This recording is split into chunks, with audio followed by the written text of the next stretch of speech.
All right. We are welcome to the July 17th, 2020 Club Cubase Google Hangout. I'm just going to do a quick test of audio and we'll make sure that that is okay. Bear with me just for a second.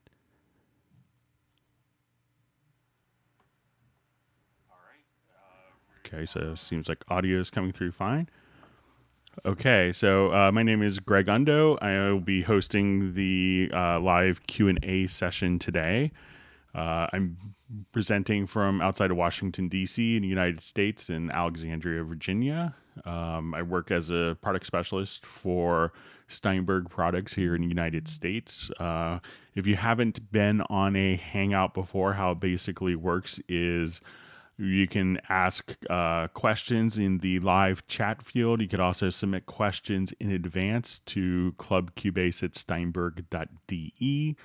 And we'll try to go through all of the questions chronologically as they come in. If you ask questions towards, after the Hangout has been going for a while, you may have to, it's going to be delayed, obviously, from the live chat, but we'll try to go through the questions as they're asked as completely and succinctly as possible. It won't increase your chances of getting your questions answered if you ask the same question repeatedly. It's just going to kind of clog up the chat field, making it slower for everyone. So if we could try to avoid that. And one thing, some of the questions can be dependent upon which version of Cubase you're running. So if you have a question like, does this have this feature? If you could maybe specify if you're running Cubase Elements or Cubase AI LE or Cubase Pro and the version, that could be helpful too. We will try to have the index done shortly, maybe later tonight or early tomorrow morning, of all the topics that were discussed in the Hangout. So you could look for that. So if you're watching this live, please feel free to introduce yourself and tell us where you're from. And we'll get started here in just a couple minutes. We're going to let people get logged in. So if you're watching the replay of this, you may want to skip ahead till about 9 or 10 minutes as people get logged in. But we could, we'll go ahead and get started in just a little bit. We'll let people get logged in and then we'll get started. So we have a number of questions that were kind of submitted before the Hangout even started. So we'll go through some of those, but let's see who's on. So we have Austria. I see Ace from Texas and a bunch of questions already. So I'm already way behind before the Hangout has even started, but we'll try to get through a bunch of the questions. And we try to do these Hangouts regularly on Tuesday and Friday, starting at 1 p.m. U.S. Eastern Time. You could look, if you subscribe to the channel, you could get notifications for when the Hangouts actually occur. All right, so we have Austria checking in. Okay. All right, so we have South Shields, England. Good to see Jason again. All right, so we have Pinder.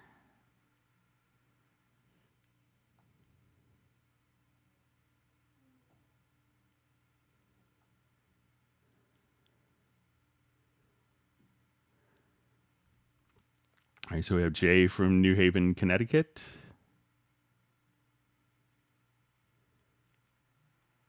All right, so we have Matt from Fort Wayne, Rio de Janeiro. All right, so we have Germany.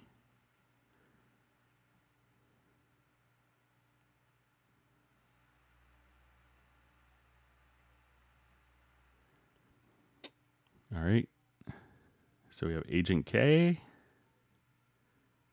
Millard Brown from Pennsylvania. So I think we have 3 continents so far.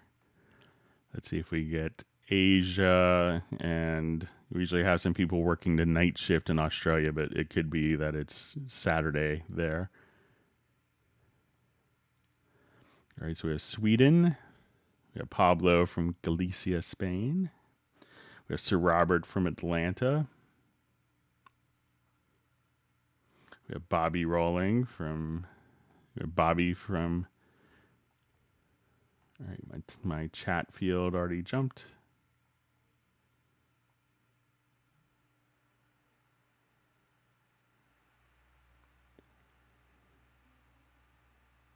All right, so we have Al Williams. Good to see you. Missing you at the normal Club Cubase in New York City. All right, so we have Sweden. All right, so Robbie Bowling from Dallas. Good to see you, Robbie. Loyal Hangout attendee.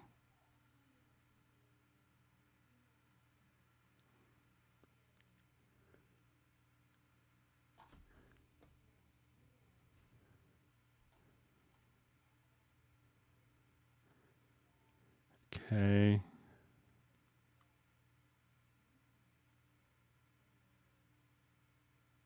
All right, so we have Jan from Stockholm, Oklahoma City, Portugal.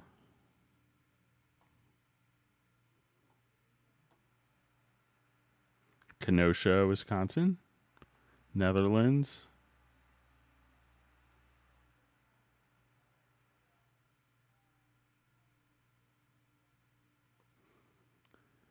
Okay, so we have Ted from Sherman Oaks, we have Chicago, Teaneck, New Jersey, Serbia, Connecticut.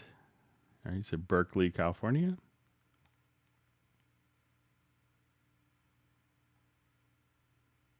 Ireland.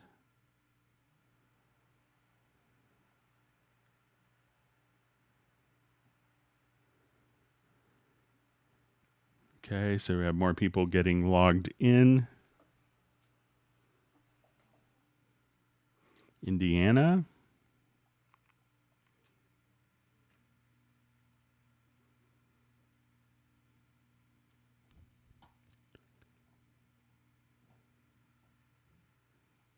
So greetings from Ibrel. I'm not sure where it's at.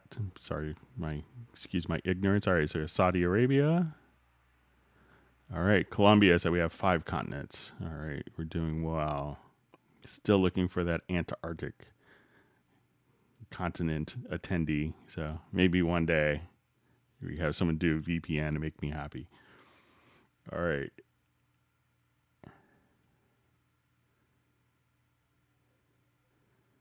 Okay, so we have Argentina.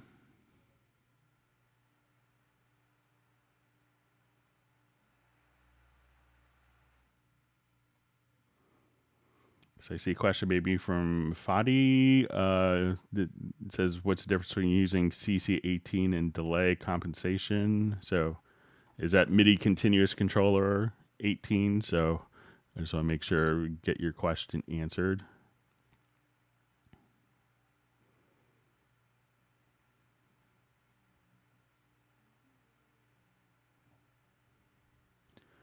Okay, we'll check the time. We'll get started here in about another 30 seconds. Good to see so many people in a hangout.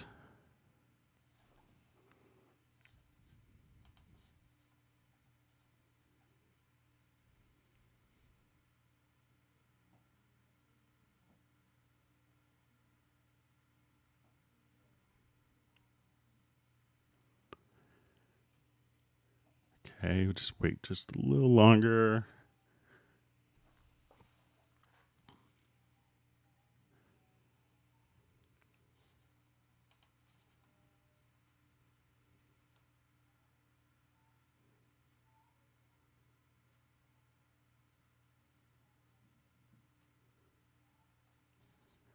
Okay, we'll just kind of keep.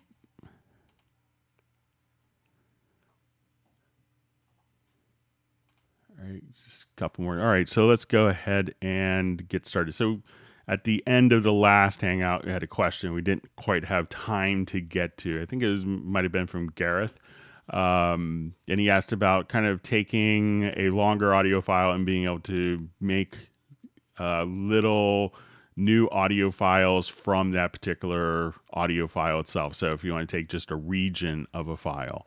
So how you could do this, if we come to the sample editor, we could go to the setup window and you could activate regions here. So we'll place a little check mark. And then once the region is activated, we could just kind of select the range selection tool. And then I could click on here and add a name to the region. So if I wanted to just give it a description name, I wanted to come here. So let's say this idea of I just wanted to take just this little snippet of dialogue. We could add that as a region.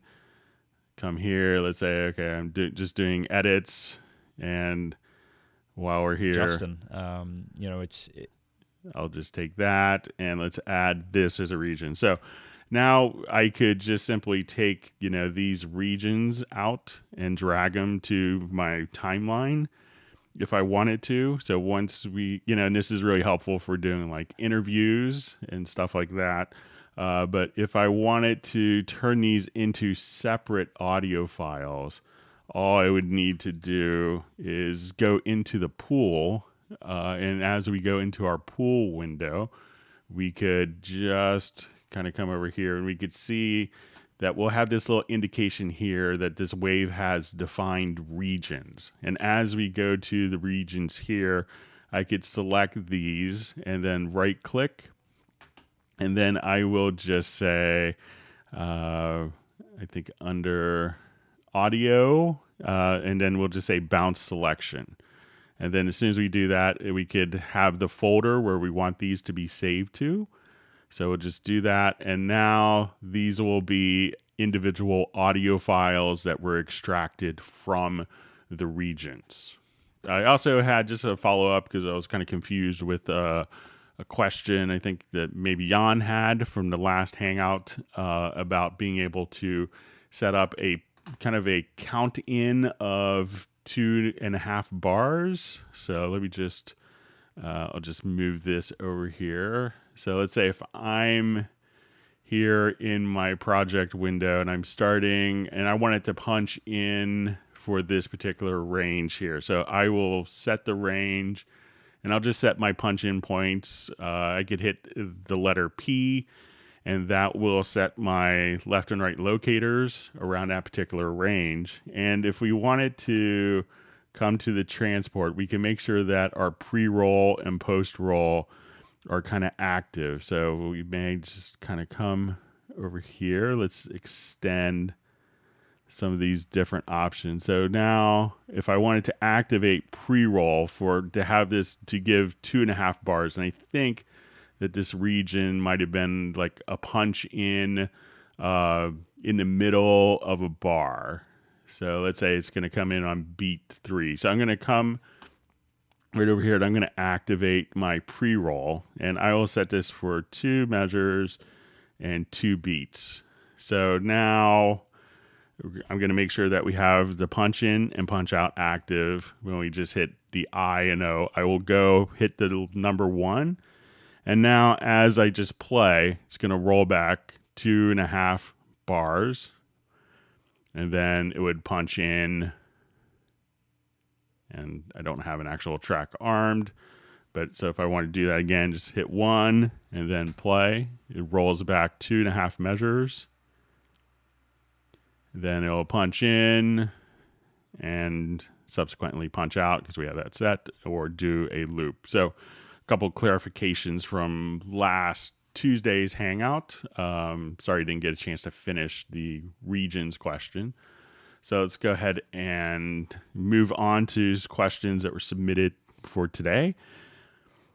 Okay, it says, hi Greg, hope you just from Ace. Hope you're doing well. I am. Thank you for asking. Cubase 10.5. How do I randomize the sustain and volume of violins in Steinberg Hallian? And what else can be done to get them sounding more realistic? So if we have just like a little string patch, you could randomize velocities, and this could really be, very dependent upon the actual string samples that you're using. So here I just have something with so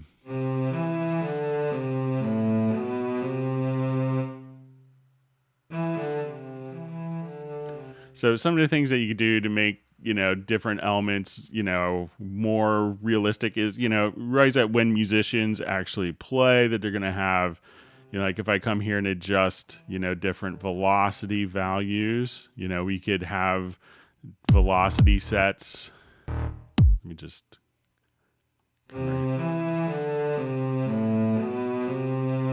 And some of your instruments, when you actually go to work with the instrument itself. So let's say if I wanted to come here as I play, I could have it set up for my modulation wheel to control kind of the dynamics.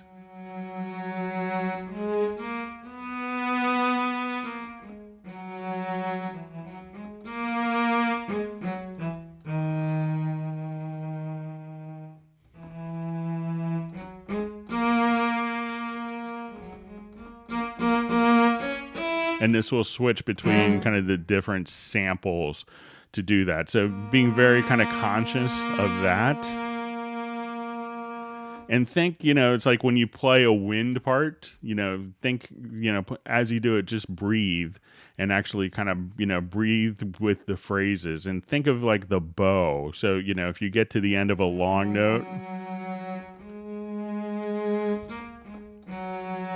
you may have to give just a slight pause to kind of mimic the physical motion of the bow. And do a lot of these dynamics. So this library you could set up expression or modulation or typical controllers used for that. So being able to kind of access all those different articulations that the different sample instruments will have.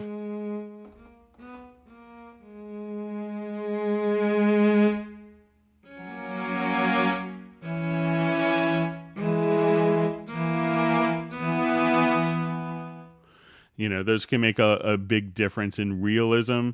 So if you get to the point, at the end of a particular note, you may want to just say, I want, let's say if we listen to this, where you have two notes that are repeated, like right here.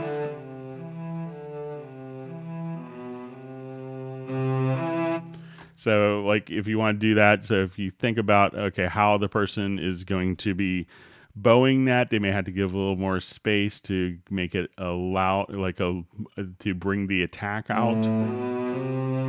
So just adding that little bit of space.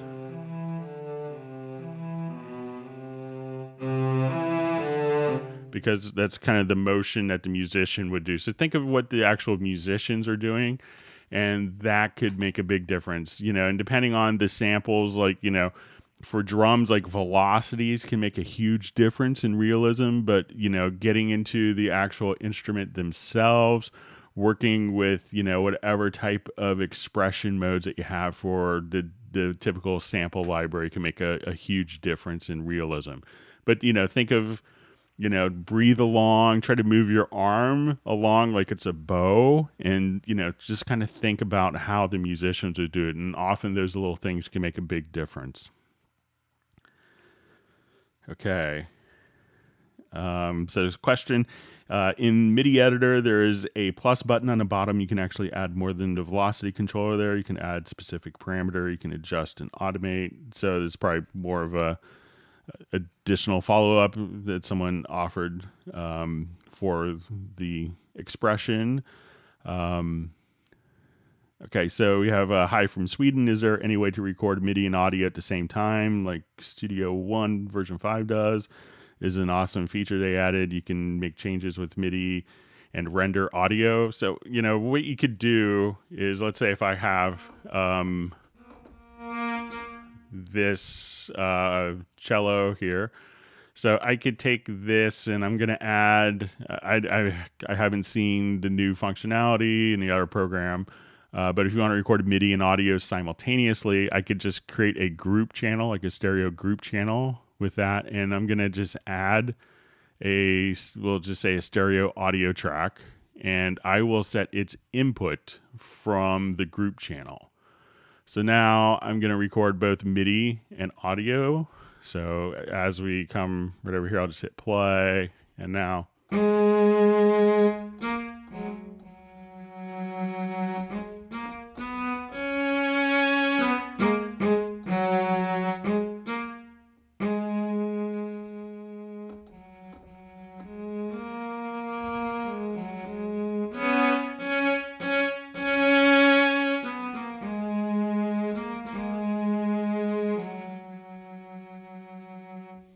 So that way, you've recorded the MIDI and audio together. And if you wanted to just have these coupled, at this point, you could just group these, Command or Control G. And now as you move the events, they'll kind of always be tied together, and you could always re-render it. But that way you could record MIDI and audio simultaneously quite easily. Okay.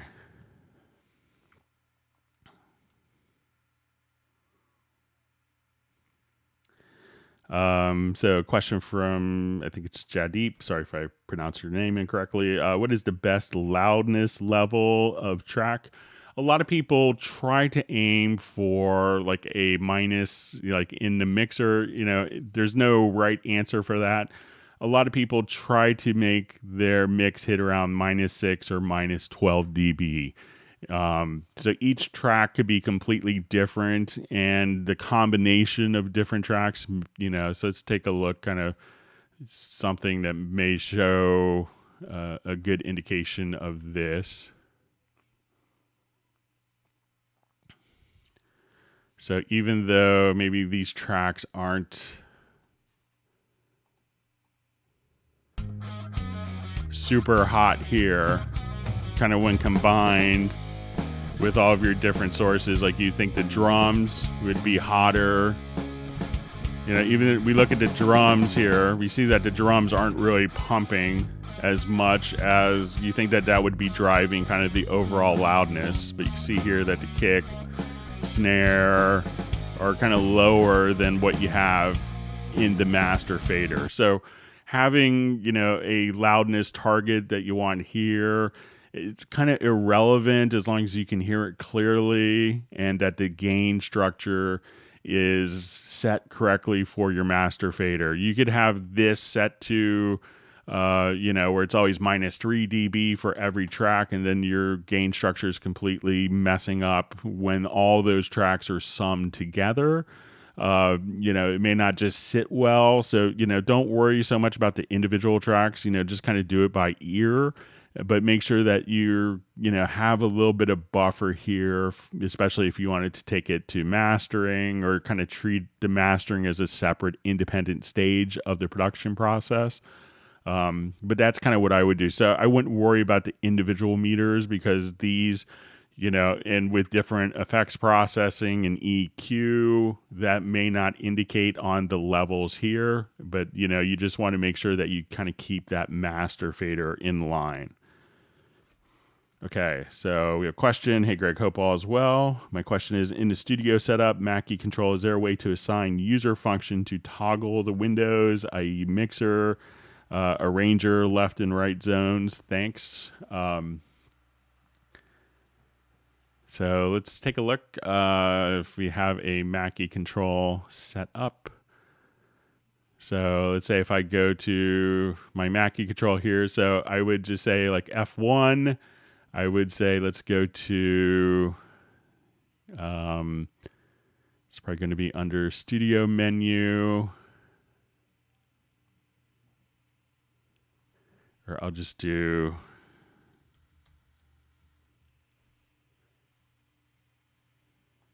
so you could just have that set up for mixer. And then, you could, let me just see if there's,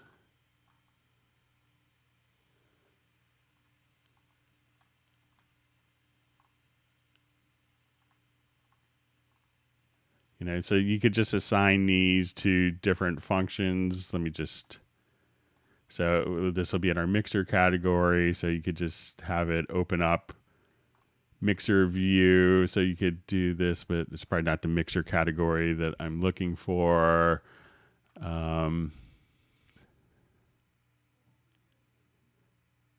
But this is kind of where you would assign it.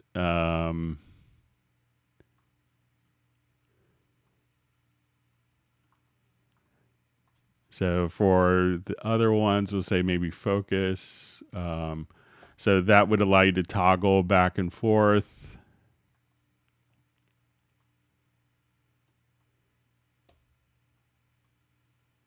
Let's see if navigate might have. No, it's probably not going to.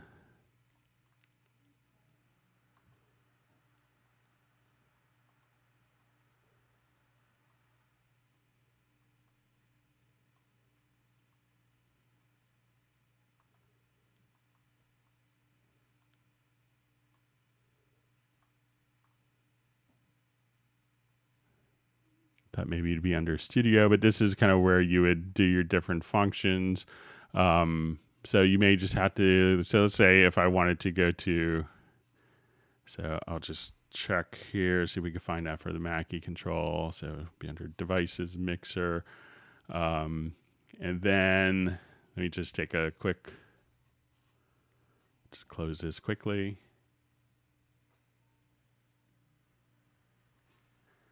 And then we can say to show hide right zone.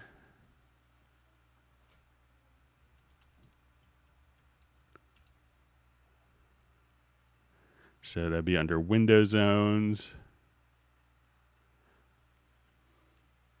So you can see your window zones, and this could be, show hide right zone, show hide left zone.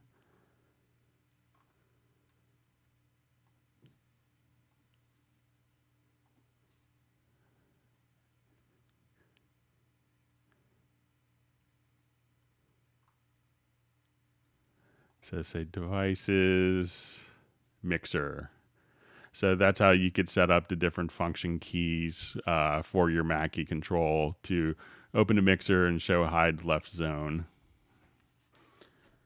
Okay.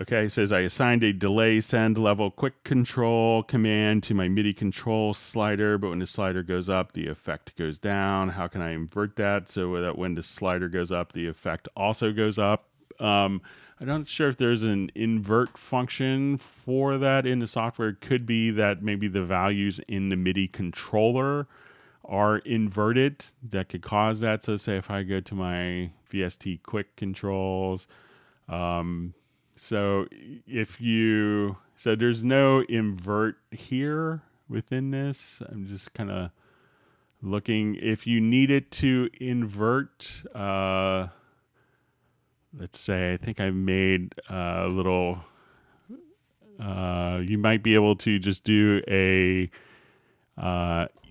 input transformer. So if it was a MIDI part, we could do kind of an input transformer. I would think that it's probably going to be in your MIDI controller that's inverted perhaps. So it's not a function in Cubase. It would just kind of go from 0 to 127. So I would look in the controller. If it's for a MIDI track, so let's say if I had a MIDI track, you could come over here, and I think I set this up. So if it's for a MIDI track, you can say type is going to be equal to controller, and you could select your controller here. And then you want to say value to mirror 64, and that would take the incoming MIDI CC and invert that. So that's a way if you're doing it for a MIDI track, but if it's for a virtual instrument, there's nothing in the logical editor that inverts it, but I would think that it's probably going to be a function of the controller. And you could see if you just go to like your MIDI inserts here and put your MIDI monitor on, and if that is kind of backwards than what you're expecting, then it's going to be something that your MIDI controller is transmitting it backwards. Okay, hi, it's from Ed. Hi, Greg. When I add the Reaper Restream plugin to Control Room Cubase, crashes on exit, doesn't save the plugin for me on next open. This is the only plugin that does this. Any ideas how to save it? I get the troubleshooting dialog open with options for disabling plugins, etc. each time. So that's probably a pretty strong indication that that plugin is crashing. So I'm not sure if there's much we could do in Cubase if the plugin is crashing. So you may want to see if there's perhaps a later version of the plugin that's available. But that's kind of the intention of that system, to when you have a plugin that crashes, that you could bypass it upon the next time that Cubase boots up. So sometimes, plugins crash. See if there's a VST3 version as opposed to a VST2. That would definitely help. If for some reason it's a 32-bit plugin and you're bridging it, try to avoid that. But sometimes, some plugins crash, and that's why we try to, give you kind of those warning signs. So you may want to check with them to see, or to see if you get, if other people have run into that. Okay, so we have a question. Hi, Greg. Is there a way to automatically assign new lanes to a series of tracks set up with various EQs so that each lane sounds like a slightly different instrument, double tracking the same part? So if we've done, let's say, a stacked recording, so I will just kind of come here. Let's say I'll do just a quick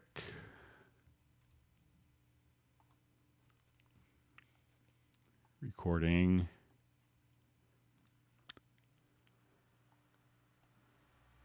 So I'll just kind of set my range tool.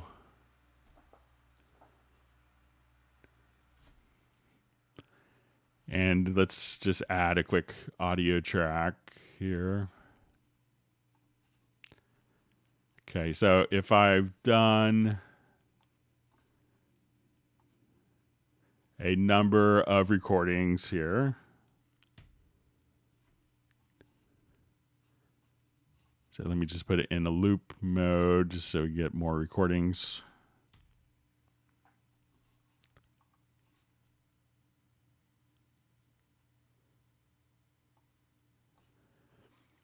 Okay, so when we do this, we'll have multiple passes here, and we could look at all of our different passes on different lanes. So we could see each of these will be different recordings, and then we could pick and choose which recording is active. So I'll just colorize this quickly.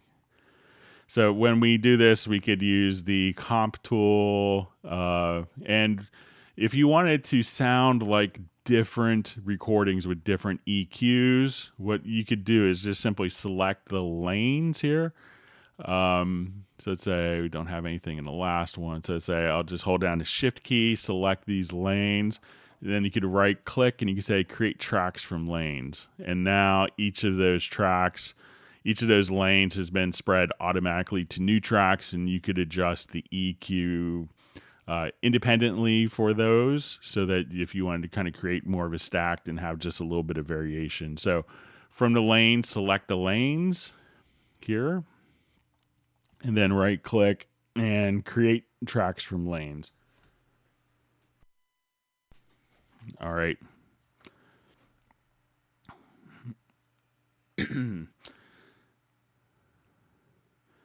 All right, can you show us your favorite MIDI composing workflow through arpeggiator, step designer, etc., connected to chord track? How do you enjoy creating melodies? So I'm not really a composer, and I have too much respect for composers to try to be one. But let's take a look, see if we can set this up.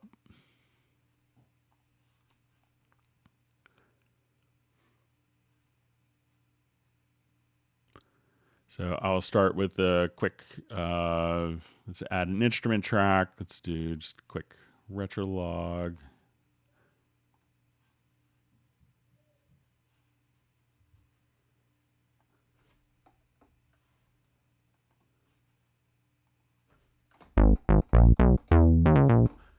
Okay, and let's say I'll just kind of put on a quick arpeggiator here. So I will now just go to my MIDI inserts. And let's do just a quick arpeggio. Let's set it up for...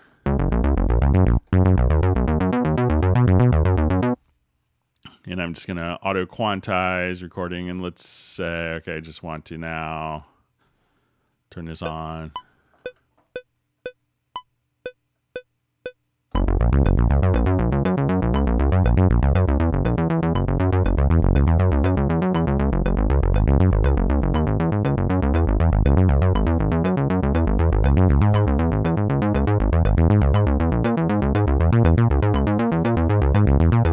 All right, so now I have some MIDI parts that have been captured. So as we look at our MIDI parts here. So say I just played basically, one note. So I will just trim that. So now I could just take any of these notes and let's add a chord track. I'll duplicate this a couple times. And I want this track to follow the chords. So as I just kind of paint in some chord tracks here. So let's say I want D.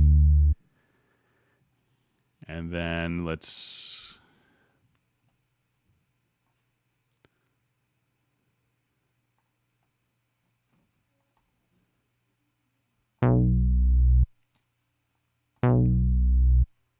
And of course, I picked a monophonic part for using the chord track. So let me see if I could change that.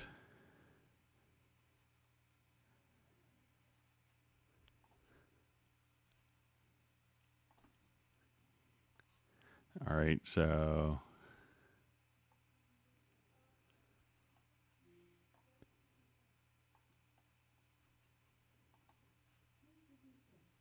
all right, and I'm going to switch the octave up here. So now when I come over here, we just have these parts.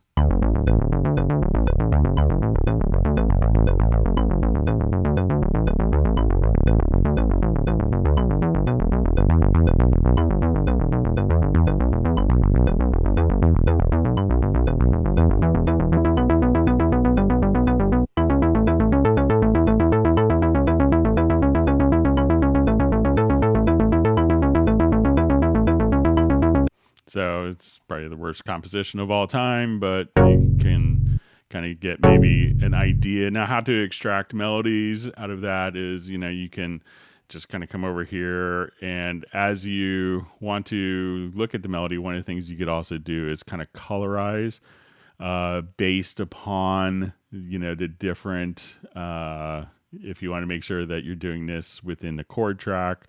So you could see that notes that are green will be within the chord, notes that will be red. So if I move this to a red note, that's going to be out of key. But, it's hard to have kind of an automatic melody generator from the chord track, but, people will extract and be able to do stuff like that.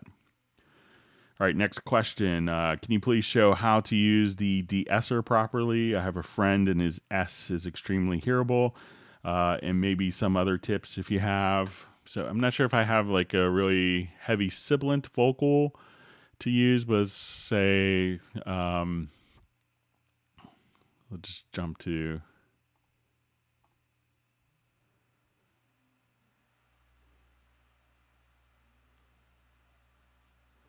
So we'll just open up this project.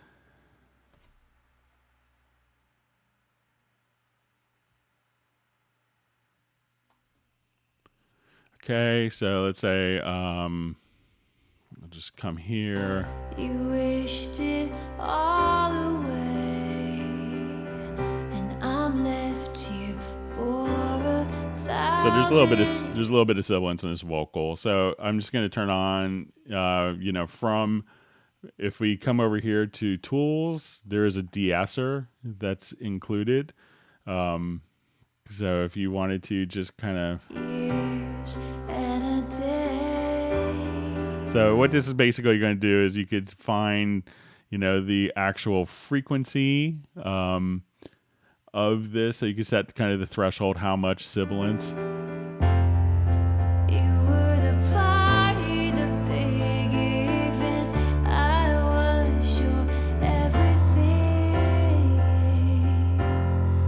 So listen to this.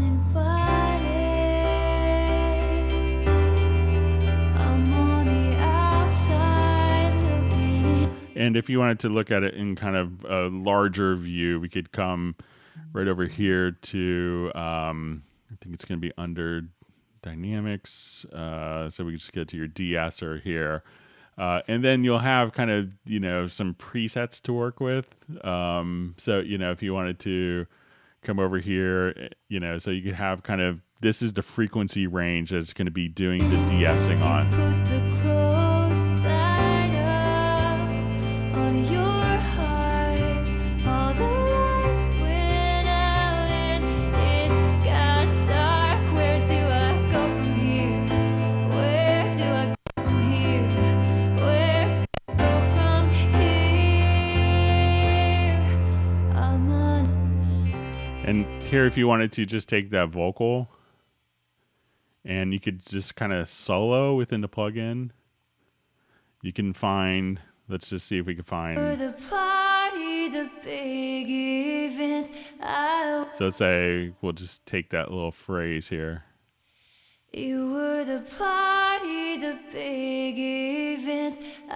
So let's just take that phrase and we'll loop that phrase here just a little bit. I'll just take my snap off.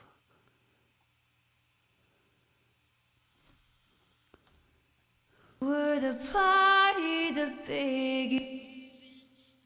Was your were the party, the big So we have this. event. I was So say if we turn this off. Party, the big event. I was your were the party, the big event. I was. So now we'll just turn this on for the end of the phrase. The big event.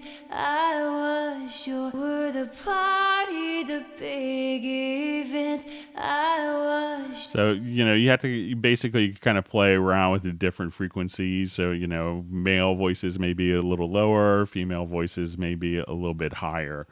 But, you know, at that point, you could just kind of do the threshold reduction and you could set it to auto. The party, the big event. I was. So it's not, I don't really have like a super sibilant vocal, but I could try to get one. But that will give you kind of an idea how to work with the de-esser, and it works quite well. I did a book on tape where it was kind of a bad choice for the voice, for the orator to use for the microphone. So I had to do a lot of de-essing. So. All right. So question, can you show us how Cubase factory MIDI files apply to drum machines? How do you experiment different drum kits using MIDI files in Media Bay? So let's go ahead and take a look. So I'll come over here, let's do a new project.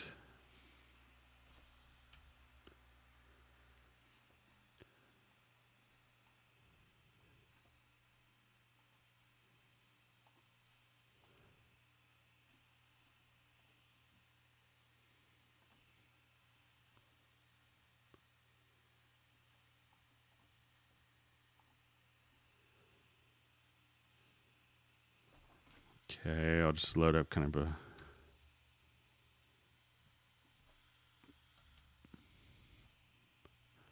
of a standard acoustic kit. So we go ahead and all right, so we just want to listen to.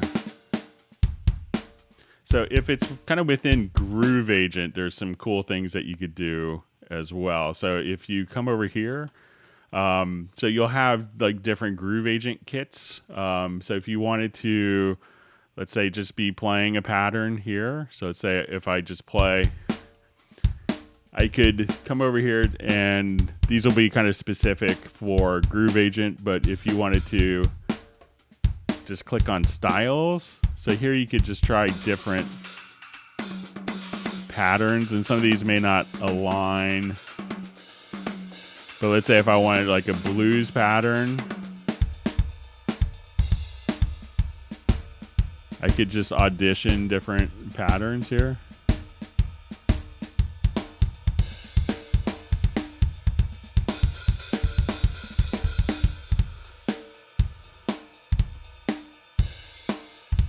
And let's say I wanted more classic rock stuff, I could just come over here. And even though this is one pattern, different patterns from different kits, you could do that. Now, if you wanted to do it from Media Bay, let's go ahead and set this up for Media Bay. So if you want just generic MIDI files, we could come over here to loops and samples. And I think if we go to SQL, and let's say if I wanted to just be MIDI files, I may not have a lot of MIDI files. But all you'd have to do is, let's say, yeah, so let me just see if I have.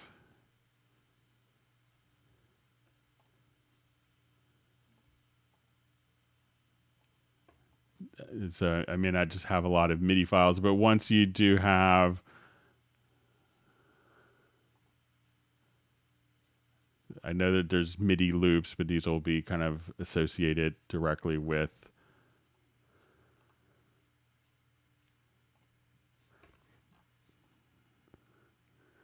So you could, with, I don't think I have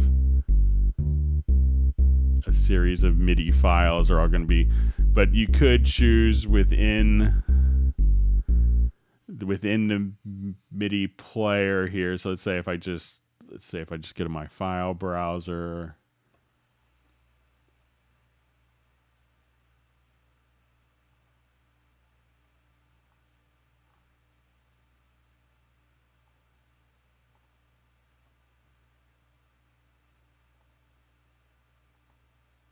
But there is a little tool here once you have a MIDI file selected that you could choose what player it's for. I just don't have MIDI files on my demo computer, unfortunately. But here, once you have a MIDI file selected, at that point you could choose what instrument to preview it through for particular files.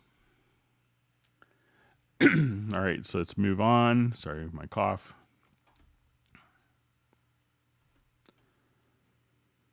Okay, and maybe a follow-up question, and if you bought MIDI files, patterns to use in drum kits, where would you install them, and how do you recall them via Media Bay? So if it is a Groove Agent kit, you would just see it directly within Groove Agent, like we saw here. If you've purchased additional MIDI files, all you'd have to do is from within Media Bay, wherever you had it installed, just go to this computer, and then you could, once you have the location stored, just go to your file browser, and here you could search anywhere that you want. And then if you always need to go back to that particular folder, you could just right click on the folder here and choose to add favorites. And then when you jump back, let's say if we go home, you could have a whole favorites category here so you could quickly access.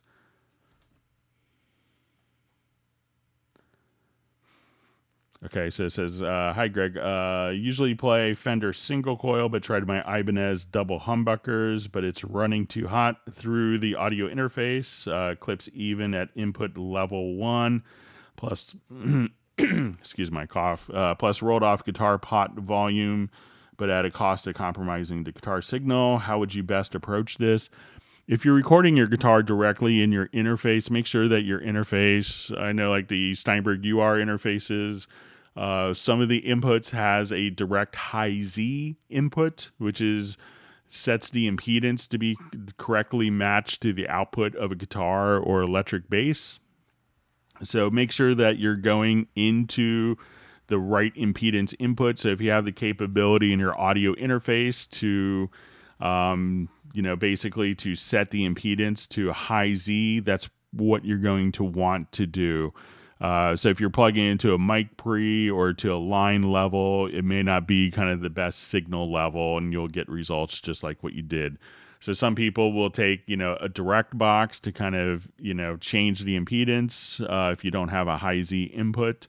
But that's generally, what you need to do is to make sure that your guitar is connected to the correct impedance.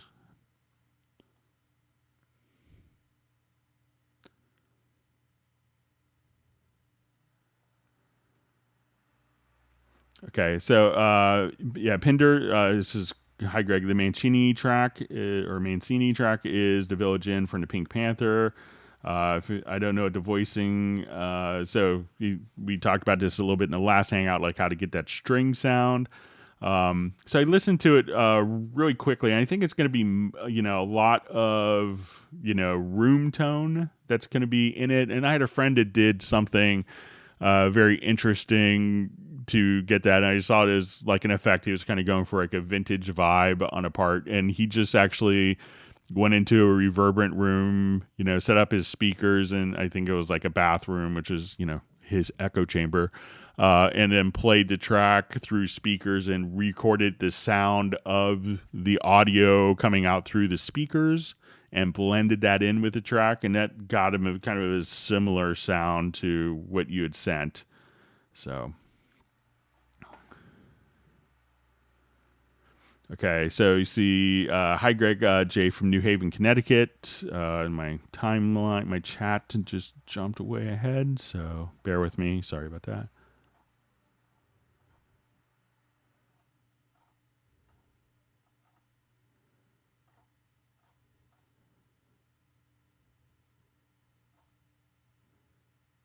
Okay, Jay from New Haven, Connecticut. Good to see you on a hangout, Jay.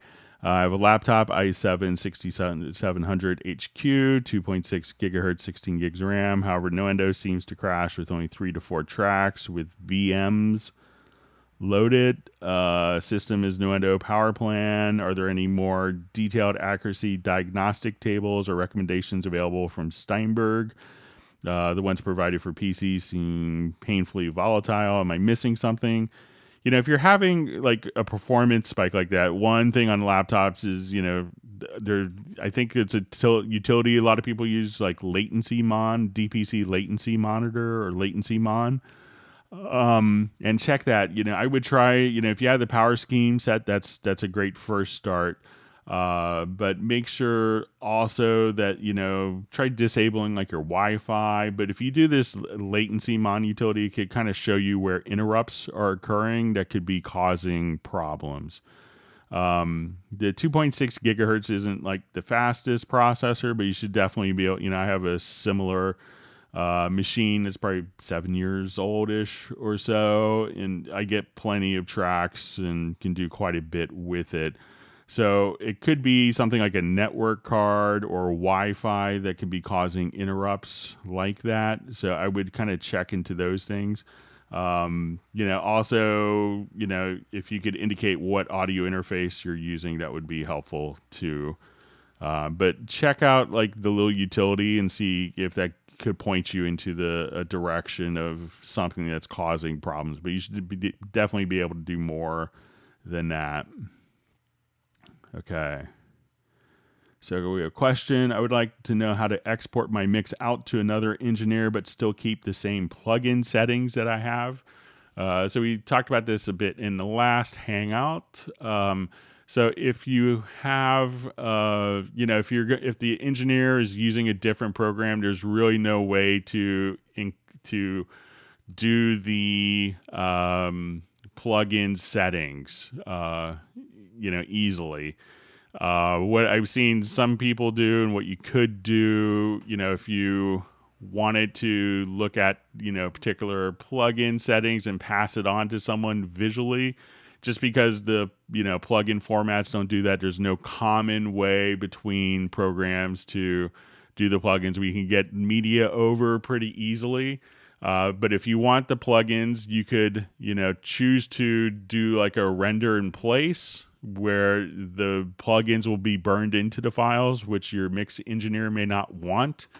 What you could do also is, let's say if you have, a number of plugins, let's say, okay, I come here, I have dynamics, let's say I have, my channel strip, I wanted to have, my, let's say a modulation effect, so I have these settings. I've seen some people take just screenshots with the settings so that they could get, the ratio attack. Also, when you're exchanging files between different programs, a lot of plugins could be fixed to the application. So if they're not running the same application, those plugins may not exist. So maybe if you open up all the plugins, you could, take a screenshot to capture that over if they're using a different program. If they're running Cubase or Ondo, all that information is just stored within the project, and you could, that person, if they don't have it, you could bring your key over to their studio. They can install it and be up and running quickly that way. But there isn't a way to, between different programs, to have the plugins automatically carry over.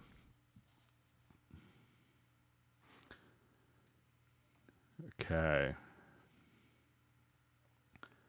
Thanks for all the wonderful questions. If you've learned something new, please feel free to give a thumbs up to the video and make sure you subscribe to the channel.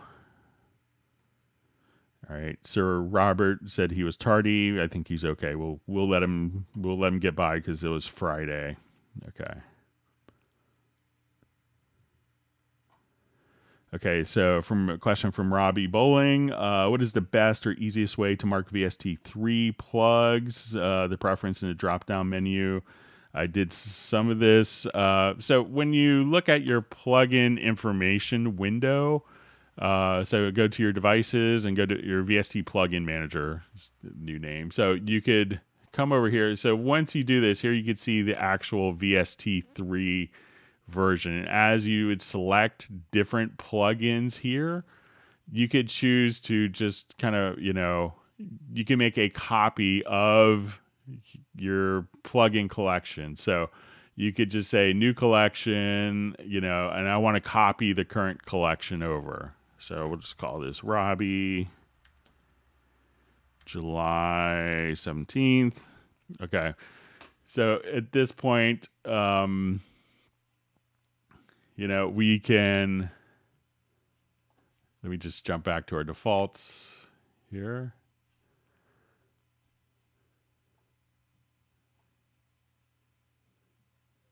So we'll say add all plugins. So we'll give this our Robbie July 17th.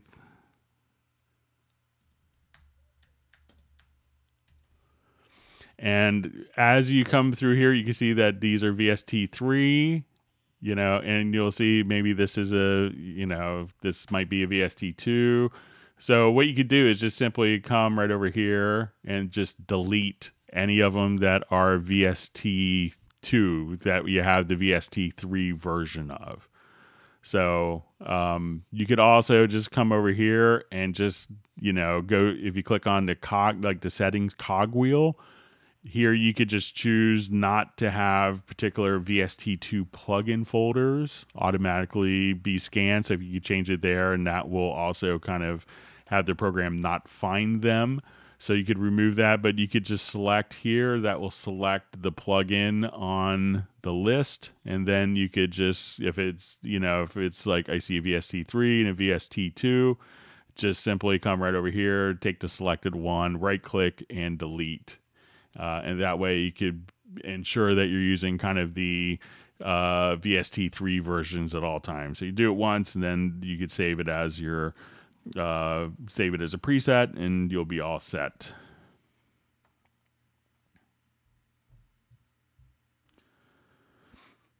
Okay, so we have a question. Hey, Greg, everyone. Can you explain the project synchronization section, and do I need to have these active? So generally, the project synchronization setup, it used to be kind of more prominent in earlier days. So, when you go into the project synchronization, really the most of the times that you need this is if you're synchronizing to like a tape machine or to another computer via MIDI timecode, or if you wanted to transfer MIDI, like a MIDI sequence from a drum machine or a keyboard workstation, and you wanted to synchronize that MIDI sequence between the workstation and Cubase, that's when people use synchronization for. Predominantly, that's 98% of it. So at that point, if we had like an analog tape machine and you fed SMPTE time code, directly into a SMPTE to MIDI timecode box, and you have the MIDI out and a word clock out from the sync box. You could say, okay, what I want to do is just to have this automatically follow MIDI timecode. And you say it's looking for MIDI timecode that's connected to this MIDI input. And you'd want to go to also, if you're doing digital audio, it's really essential for you to come over here and have your clock source. You'll say externally clocked. And then, because this, you need to derive the clock from the external sync box, and then choose where that's going in, often a BNC connection or AS or ADAC connection. If you're using your project synchronization to send MIDI clock or MIDI timecode to like another drum machine or sequencer or synthesizer, you could just come here and say you want your MIDI clock or MIDI timecode destination, and you could just simply send this out and then have that device set to receive and to follow external timecode. So when you do and then when you hit play, Cubase will send MIDI clock or MIDI timecode out to the device, and then that will sync, and then you could transfer it back in or just have the two sync. So that's when you'd want to be doing a project synchronization. So it used to be very common that, when computers were just doing MIDI sequencing, that you'd have an analog tape and that fed time code to a sync box, and that was what locked the computer. So that's when sync was really important. But now that we have more of the audio capabilities and internal sequencers and all the MIDI capabilities in the box, it's less common, but can still be used. Okay.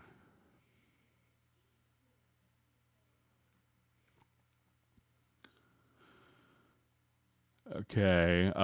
Hey, I need help after I do an audio mix down. A file name and a dialog box on the screen changes to name. So let's say if I come here, let's just do a quick audio mix down.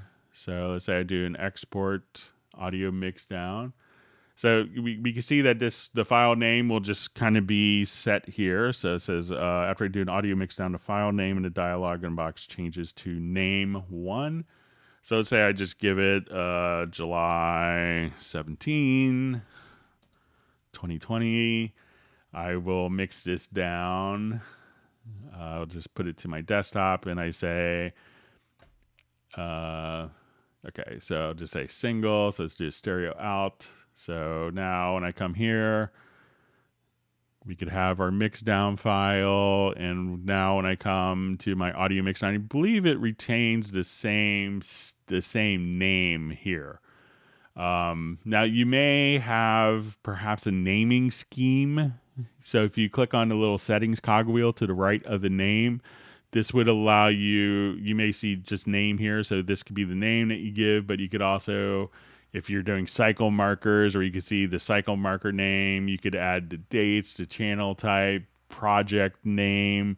So this name, if you're doing like a batch export, would be the name of this. But you say, okay, I want it to be on bass and Amos Moses, the name of this project. I could say name and project name and have kind of different naming schemes. So you might have just a naming scheme configured here. But just check that. But it should be whatever kind of the last name, and this is the name that the that will be written to the particular project. So if it says name, it could be just a naming scheme that you may have to change. Okay, so question, what's the hurdle to get audio out on Bluetooth speakers from Cubase? I think there's a hurdle to get it done. So most of the time when you're doing this, depending on if you're on Mac or PC, you want it to use one audio interface. And that audio interface, I don't know of many audio interfaces that people use with Cubase that also output Bluetooth. When you output Bluetooth, it's also kind of, there could be kind of a latency that's added to it. So you have generally you have one audio device for fear of, because it's really easy for clocking to get out of time between multiple devices.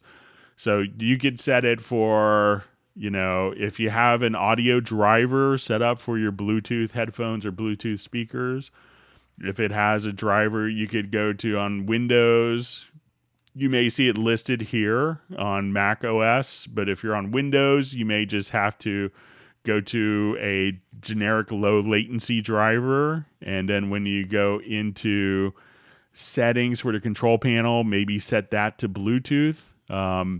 But generally, while Bluetooth is convenient, it's wireless. It could be a bit disconcerting to hit play and then 40 milliseconds later hear the audio. So generally, working with Bluetooth speakers isn't recommended for that reason.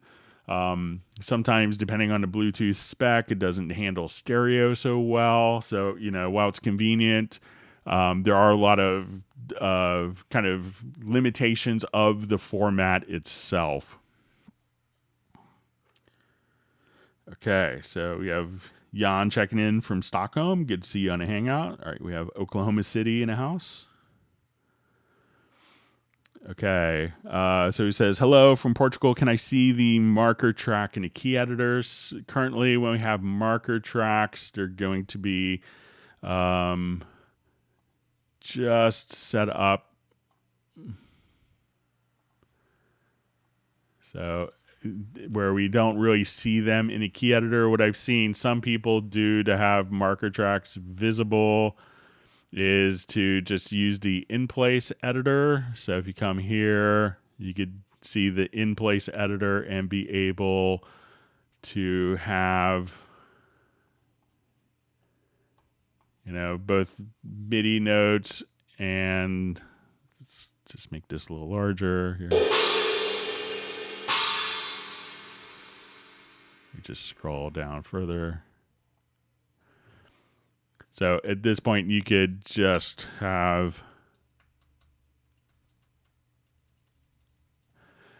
so you could see kind of with the in-place editor, but you might see that coming in the future. I know it's a common feature request to within the MIDI editor to be able to see marker tracks and other kind of system global tracks. So,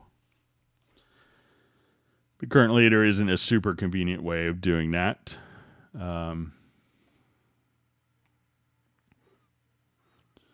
All right. So we have a question using Comp Tool in Cubase 10 Pro. If I already used a vocal comp tool to slice lanes and then record a few more additional lanes, how do I slice the new unsliced lanes to match the previous one? So let's give it a quick try here.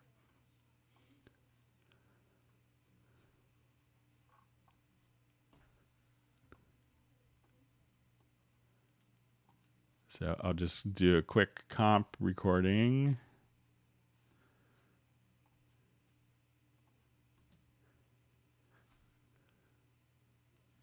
So we'll do a couple passes here.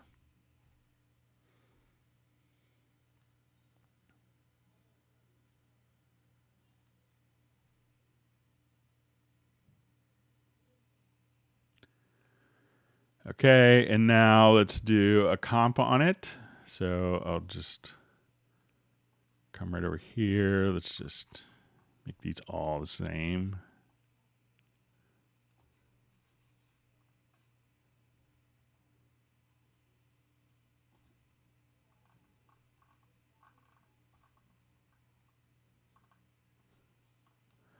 Okay, so let's say if I've done a comp now on this.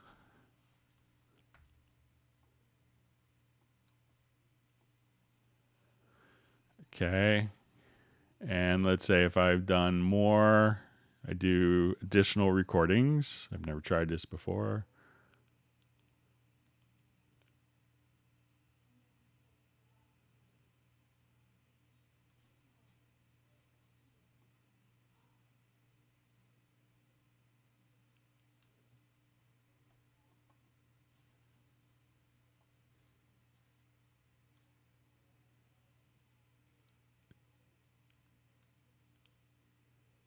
Okay, so do two more passes.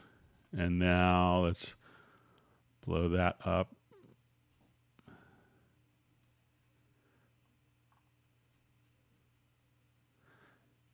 So it's still kind of kept the audio here, But let's say, so it looks like it allows you to kind of build a new comp and then being able to use those different parts here. But let's just go back. So if you select kind of the selections that you've made here, yeah, so it allows you to work, but it will kind of deselect the comp. So in general, I mean, I would think that you'd want to comp from all of the existing parts and maybe not keep the existing comp if you've recorded. Otherwise, you wouldn't record new parts. So, but if I'm misunderstanding, just let me know.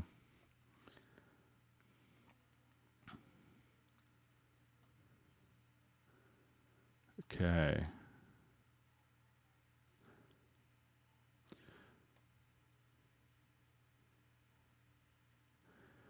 Okay, so we see Greg, hi from Ireland, running Cubase Pro 10.5. I have 5 drum tracks in my project.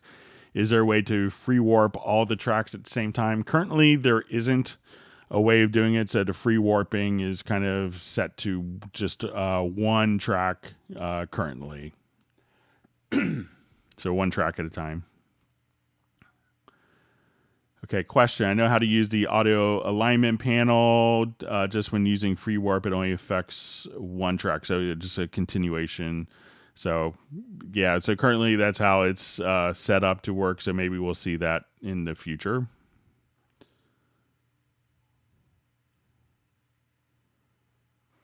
Okay.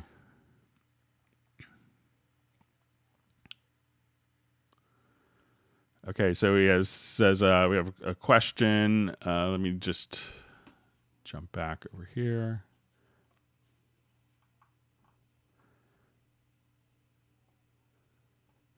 All right, so just make this a little larger. Okay, so I can't seem to find all options with the range selection tool. Can you cover over this again? So a lot of them would be found in the edit. So, you know, if you have the combine tool on, which is super helpful, you can just select, if you're at the top, you know, it's a range tool. You're at the bottom, it's a range selector tool. So I come here, I set that, and you'll see the different range editing options under edit range. So, you know, if you wanted to cut time, which would move like that part in earlier. So let's say if I wanted to come here, so edit to range. You know, if you want to insert silence, you could kind of just knock the part over to the right to have silence. If you wanted to go to range, you could also choose to cut head or cut tail, which are new ones that were added, I think, in 10.5.2. So we wanted to come here. So again, if I wanted to cut everything after that range selection, you could set that up. Another handy one, just to be able to split. So if you say, okay, I want to take that and just lower that particular part, you could do that. You could also take range, you know, without cutting anything. Is a question we had in our Hangout that I think I forgot to answer, is like, you know, how to cut with a range. So once you have a range selected, you could just take the particular range and move it without having to split the parts. Another one that's quite handy is the crop. So we could just come right over here and just choose to crop, and that would take everything on that one part that's not selected and erase that for you. So those are some of the different range functions that you have within. Okay. Thanks for all the great questions. Okay, so you see the question, is there a difference between using CC18 and delay compensation options? So I know we mentioned this kind of at the beginning of the Hangout, but if you could, I'm not sure if it's a MIDI continuous controller and delay compensation. So I'm not sure if I understand a question. So hopefully maybe you were able to re-ask it, and we'll get to it soon.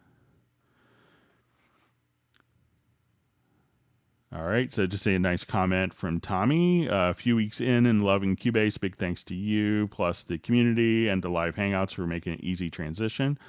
It's great to hear. Thanks for letting us know.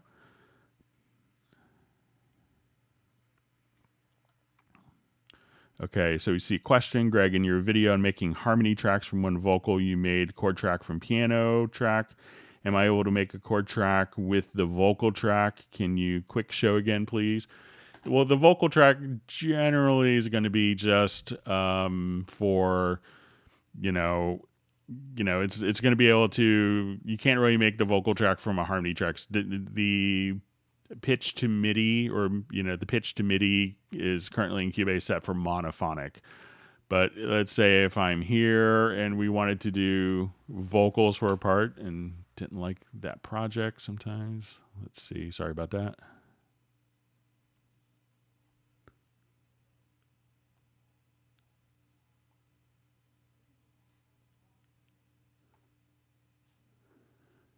I'm just going to reboot my computer. Sometimes with that project, it doesn't like it. Let's see if we can reopen here real quick. Give me just a second, but I may have to reboot my system. Try again. Sorry about that.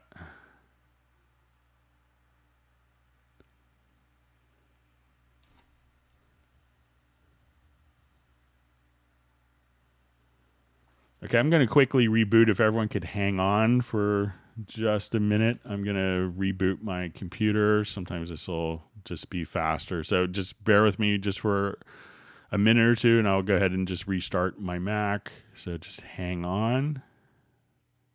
Should be like 2 minutes.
All right, and let's see, we should maybe have audio again.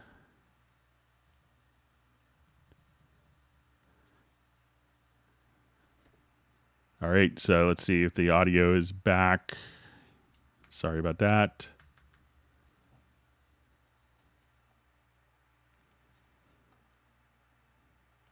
And I'll just wait to see. I'm just going to confirm it on one of my streams here. Okay, so I think audio is back. Thanks for emailing. Okay, so all right, so let me just switch back to my feed quickly. Okay. Okay, so we had a question. What's the proper way of resetting automation tracks? By reset, I mean setting the default value, say to volume 0, mute off 0. This seems to be very involved. So let's say if I have a lot of different audio tracks, if I have a lot of automation information, so let's say I have volume, I have, say, panner,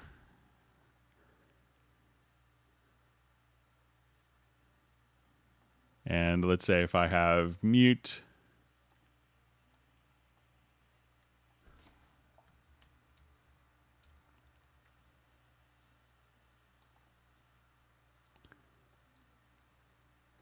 okay, now if I wanted to see all the automation in my project, I would just hit F6. Let's go to settings. So I'll just say, so let's say show used automation. So what I could do now is, so if I wanted to delete all of the automation, so we could say delete, just go to the automation panel and let's hit F6. And you'll see this little drop down menu and you can say delete all automation in project. And that's all you'd have to do to get rid of your automation there.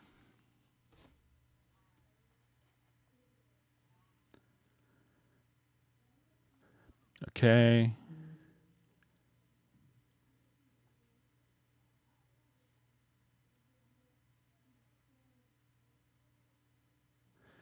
Okay, so I think we had this question mailed in, but it says Cubase in the score editor, dynamics mapping, setup, dialog. We can see velocities, volumes, different controllers, how to tell which CC we need to use and not use for a given VST sample library. So it's really kind of could determine, you know, you can see the particular CC based upon what you're actually working, you know, is dependent to the library itself. So if I come here and just let me just check to see my audio connections.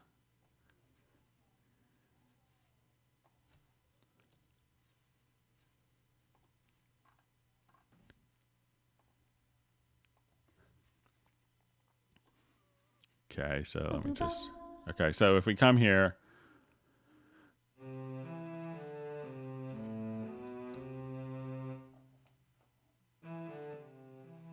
okay, so if we wanted to look at our, let's say our dynamics that are linked. So when we go to your instrument here, so, you know, if I wanted to just look at, let me just see if we have, let me.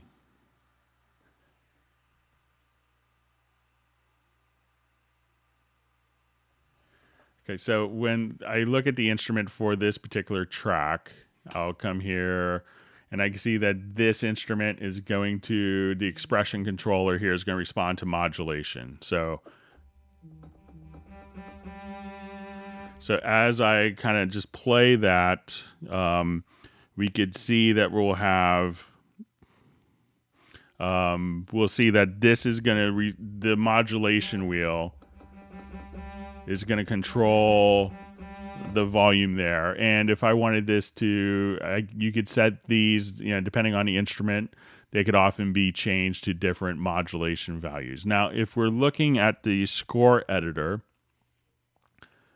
for that particular part, hit the right keyboard shortcut this time, we could go to dynamic mapping. So it really depends on what MIDI CC the instrument is responding to. So, but if I kind of just come right over here, we could go to your dynamics mapping,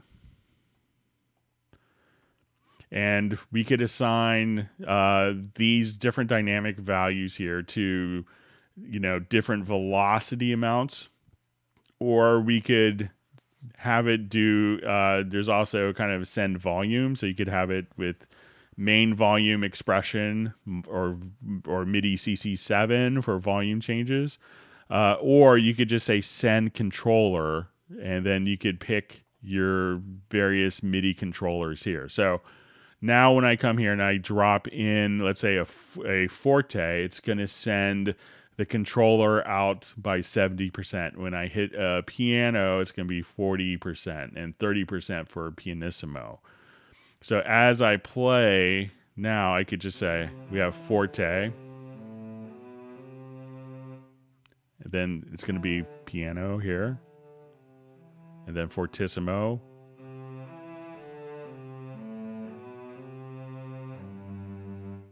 And if I want this note to start at piano, I could just, come right over here. We'll just choose piano, put it onto that pitch. And as we would play back our different notes, so we'll start there. And let's say I want this to be fortissimo to end. I will just come again here, put in fortissimo, and you could change those values. So we'll start playing right here.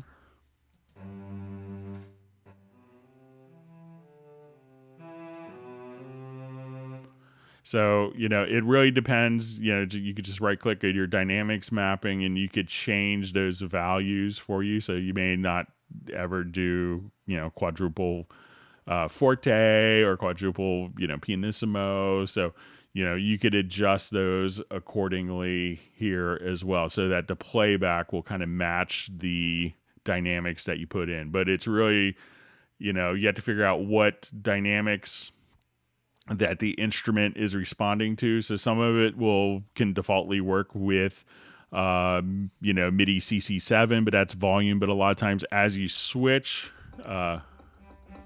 this could bring in additional players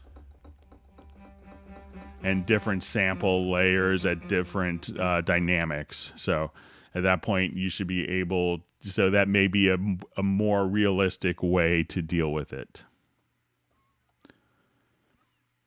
Okay, just moving on.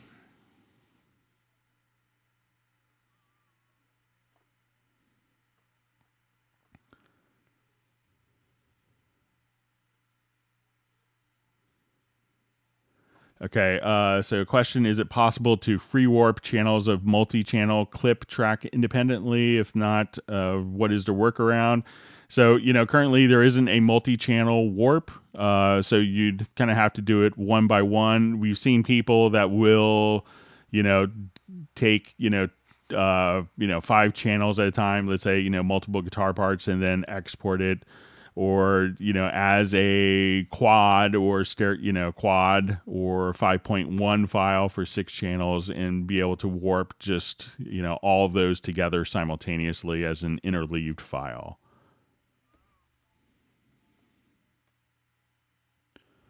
Okay.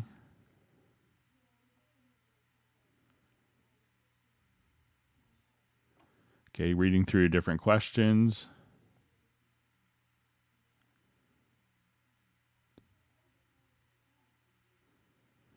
Okay, it says I want to use my Modi X and other interface. Can I use both interfaces on a project? So if you could use your Modi X as, if you have an audio interface, you probably don't want to use the Modi X as an audio interface. If you are, so it's better to have one common user interface because it minimizes latency and guarantees clocking. So, if you're running Mac, you could, within the Audio MIDI setup utility, you could go in and, create an aggregate device, but that will kind of compound your latency. But generally, a lot of times you may not benefit from having your Modi X as an audio interface if you have an audio interface. So that, may not be the best workflow. So, it's kind of set up so that Cubase is set up so you have, kind of one interface. So to guarantee clocking between the different interfaces, and also to minimize the latency. Okay, it says upgrade from Cubase 10.5 AILE to Pro. Should I have to wait for the USB e-licenser, or can I use my soft e-licenser? You could still use the Cubase Artist and Cubase Pro don't utilize the soft e-licenser. So you can still use your Cubase AILE until your e-licenser comes, and then do the upgrade. And then you should, you should be fine. But, currently you would need the USB e-licenser for Artist and Pro.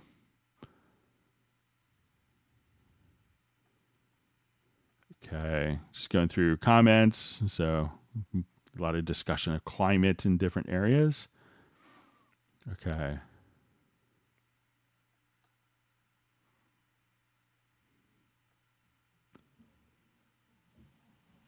Okay, so it says just upgraded to Pro 10.5. So far, I love it, apart from importing previous settings. So, if you have updated from previous ones, like a previous versions, one of the things that you may want to do is if you go under the project, or maybe it's under edit, but just go to your profile manager and save a profile. And then just import that profile. You can save it to anywhere in your computer or a thumb drive, and import that profile, and all your user settings will be carried over.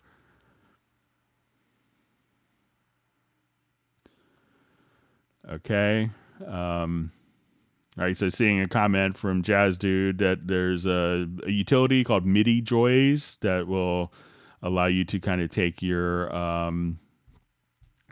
joystick and turn it into a MIDI controller. Thanks for sharing that, Jazz Dude. Always helpful. Okay. Hi, Greg. Where do I find noise gate in Cubase 10 Pro? Not gate, but noise gate, please. Thank you. The gate is a noise gate. So you shouldn't have, so if I'm here, let's say, we'll just bypass send. So if I wanted to take this vocal, it's really just kind of maybe a different term, but it's the same function. So if we had, and if I wanted to come here to dynamics, and you just choose gate, because the gate doesn't just gate out noise, so at this point, if I wanted to just run it on that vocal file, you could set kind of the threshold.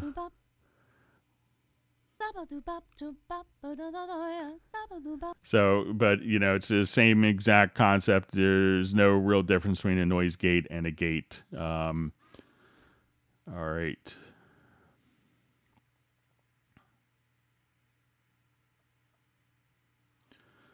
Okay, so is there a way to force the Cubase mixer to show the same channels as the project window and force it to focus on the current selected channel? So let me open kind of a larger project.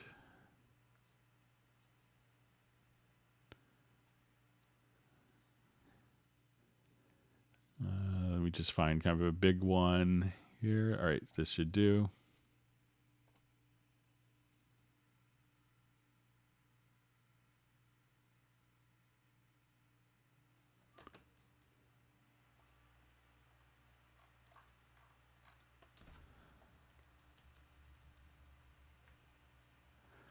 All right, so let's say if I come here to, so if I have like a number of tracks, let's say I just have, all right, so we'll just say, okay, free way to the mixer show the same channels as the project window. So let's say if I come here and I'm only of all these tracks, I'm only looking at the drums. So I'll come here. I will go to my, let me just make sure I have my visibility settings set up here. So I'll say my track visibility, and I will say show only selected channels. Okay, so now I look at this. So we want to say sync project and mix console. Okay, so now when I go to my mixer, let's say I only see,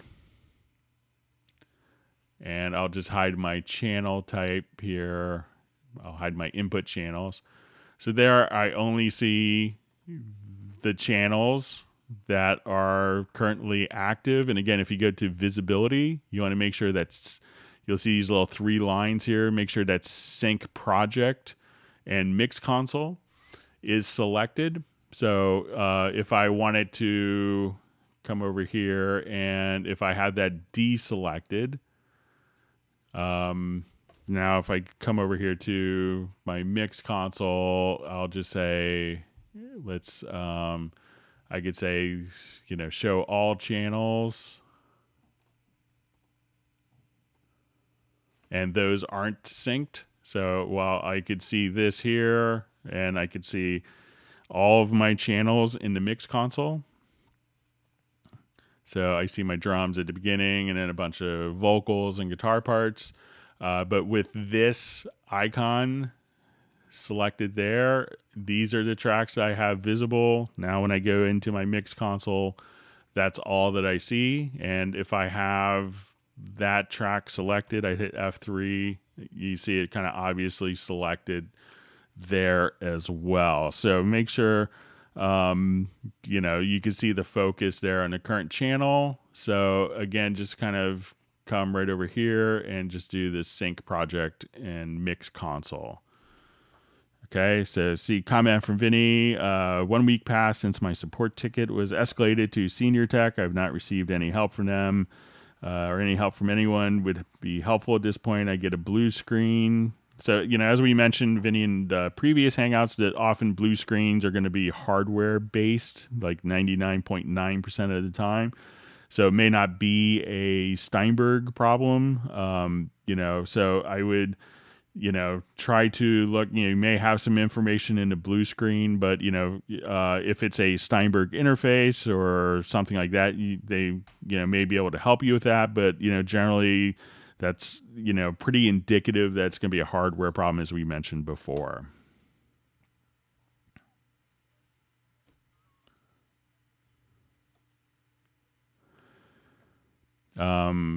So question, hi, is there a way to keep racks of VSTIs similar to V-racks in Digital Performer where you can open up MIDI items on those tracks without having to load Contact for every project? So what I see a lot of people do is actually, like, as they work with different projects, is just come over here and, leave everything kind of set up, and they just say, and they work with track versions. So they can say this cue is now using this particular track version, and that way they could just have the project loaded with different track versions, and they could have kind of one monster project if it's like a heavy sequence, if you don't want to do that. But there isn't an equivalent to like V-racks in Cubase.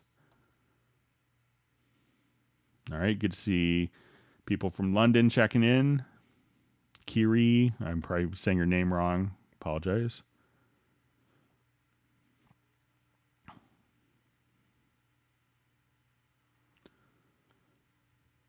Okay, let's go ahead.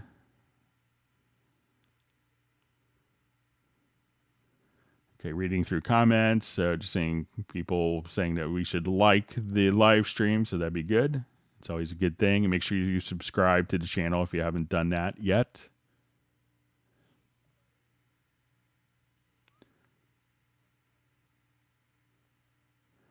Okay, so just seeing virtual guitars says I'm having problems adding effects to a track. Sometimes it works, sometimes it doesn't. If you're adding, track effects, there's a couple different ways to do this. So let's just say I'm here and I wanted to add like a track to the bass part here. So I'll just solo the bass. So if I put it as an insert, it'll automatically just kind of show up here. So let's say if I wanted to put like the VST bass amp on it.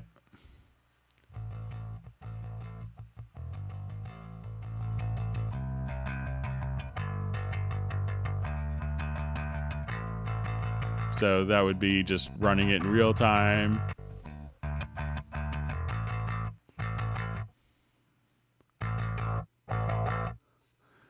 So let's give it a nice little SVT growl. And if I wanted to go to sends, you could just right click and add an effects channel to send one. So let's say if I want to put on something horrible like a phaser or flanger. And as you do that, you may just have to make sure that descend is turned on and that you have the send level up.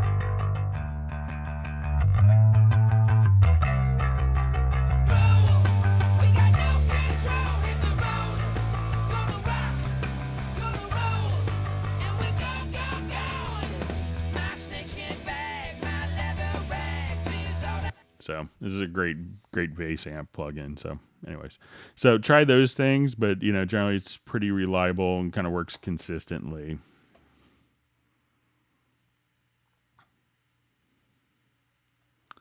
Gareth is breaking out the wine, so that's good.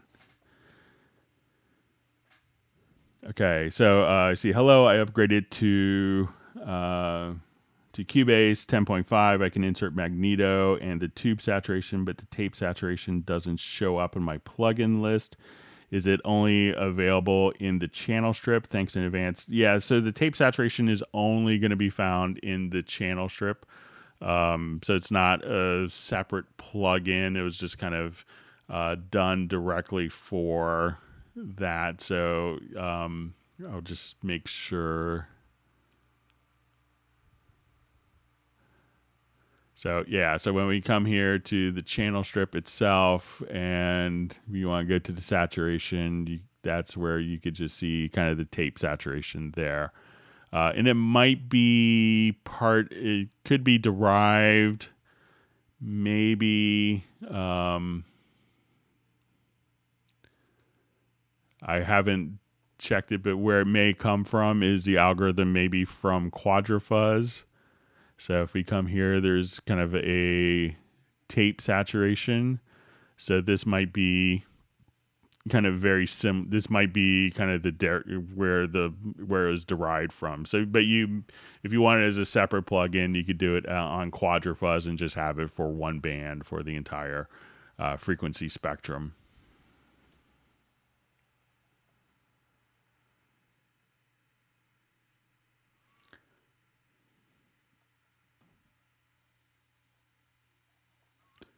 Okay.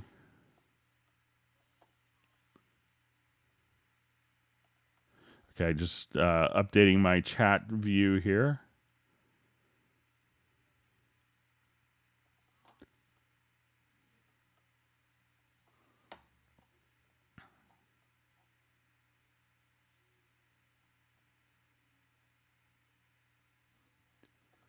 Okay,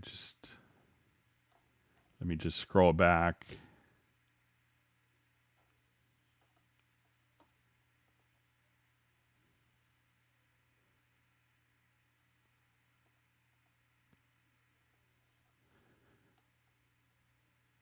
Okay, just scrolling back. Sorry, my chat line jumped.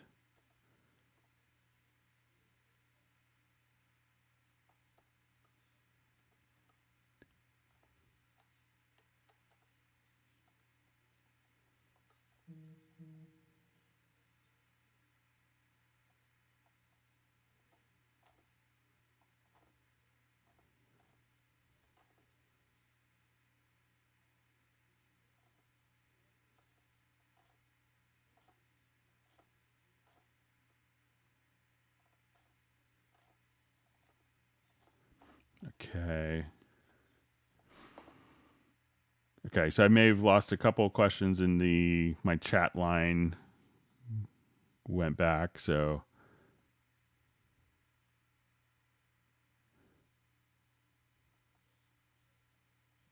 sorry that my sound disappeared.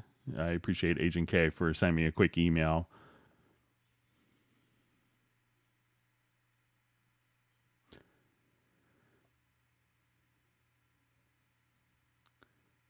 Okay, so see question: what would cause the wave from image to go out of whack when viewed normally when refreshing your workspace? I haven't really come across that, so let's just say if I jump to different workspaces here.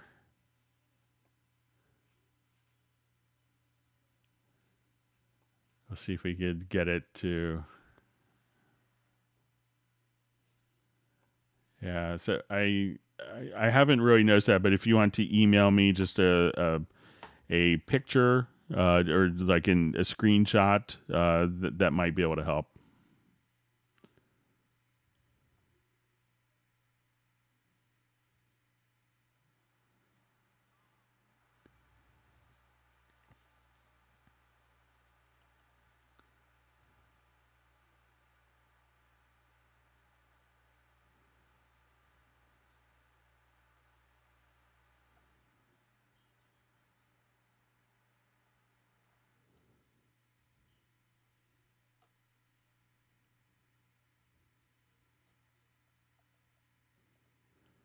Okay, so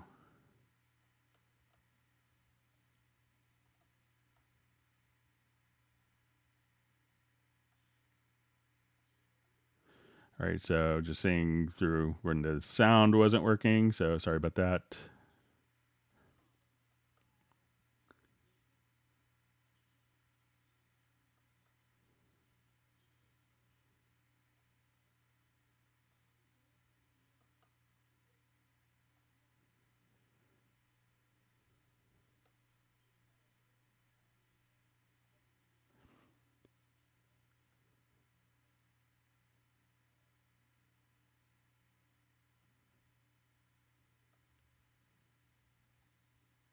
All right, so just reading through different comments. Sorry about the no sound. We'll just keep moving on.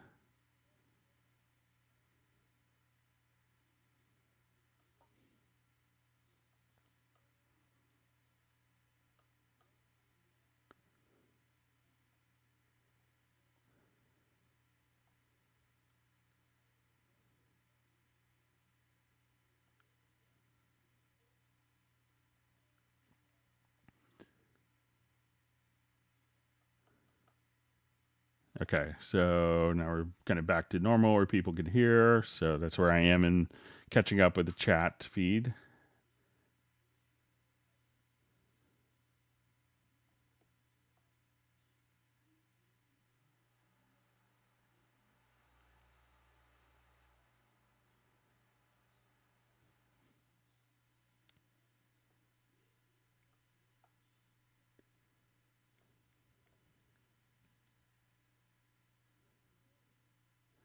Okay, so I just see a question, Greg, how to load Cubase samples and loops. My Cubase doesn't load them. So if you come over here to the media tab in a right-hand zone, if you don't see the right-hand zone, just click there on this icon in the upper right-hand corner, and then just go to loops and samples, and you should see kind of all of the different content that's included with Cubase. So if you wanted to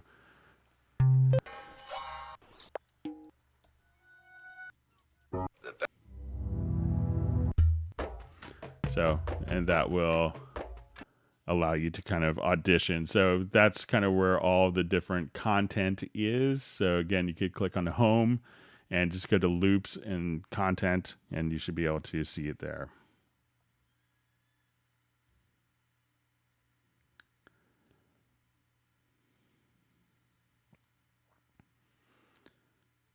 Okay, so a couple of questions, let's say about harmony tracks.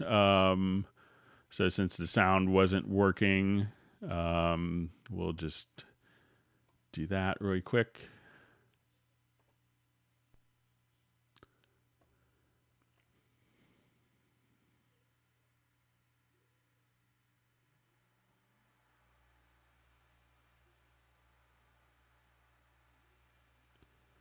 Okay, so if you wanted to generate harmonies from audio, so say we wanted to.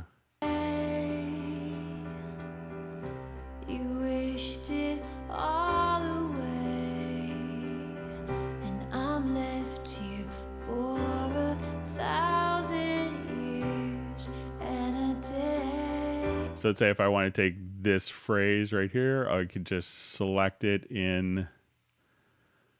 Let me just turn off the snap. So I'm going to just select this phrase directly here and then create harmonies for that. So let's say I'll just, and since we know what the chords are, I'll just do, let's say 3 harmony parts.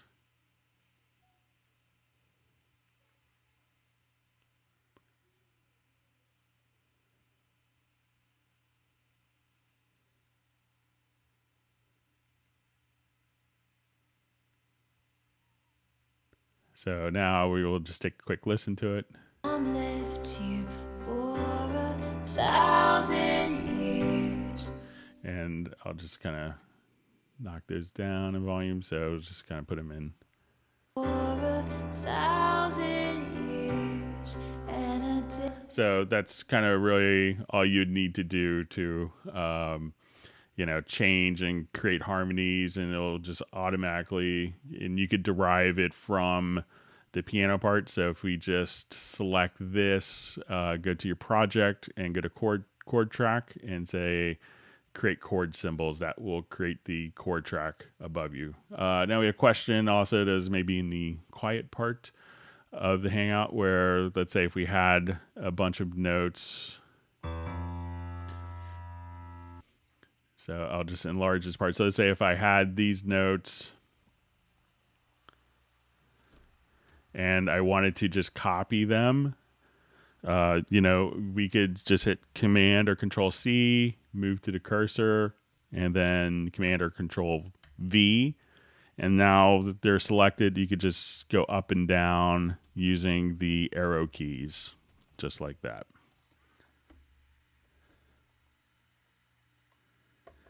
Okay.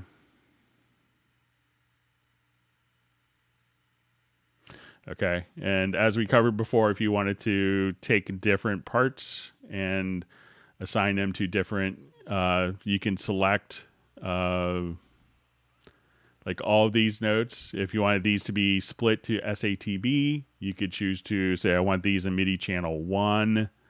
I want these pitches on channel 2. And the higher notes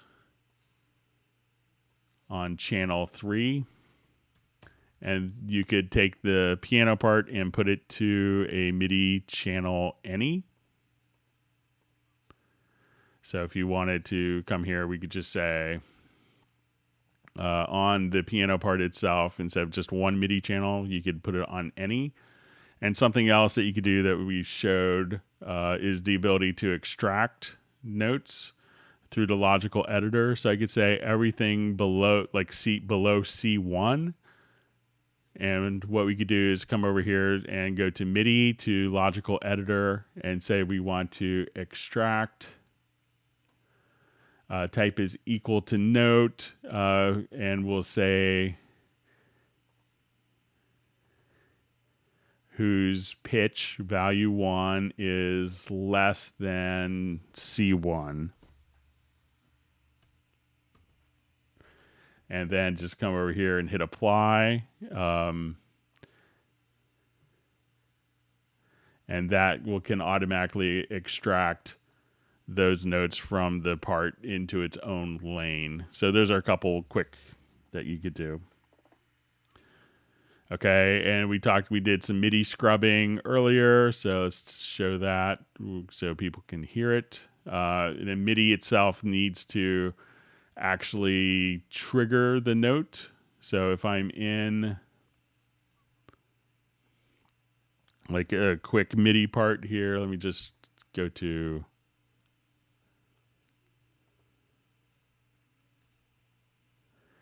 since there's really no scrubbing because the MIDI notes need to be triggered, is just to hit the left and right arrow keys. and that will sound the note if you have this icon enabled here. So you could just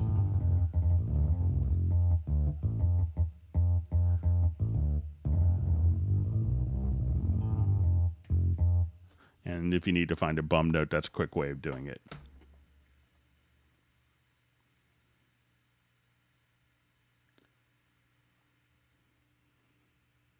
Okay, so we talked a bit about quantization for like a MIDI piano part. So, make sure that you have the correct the rhythmic value for the quantizing.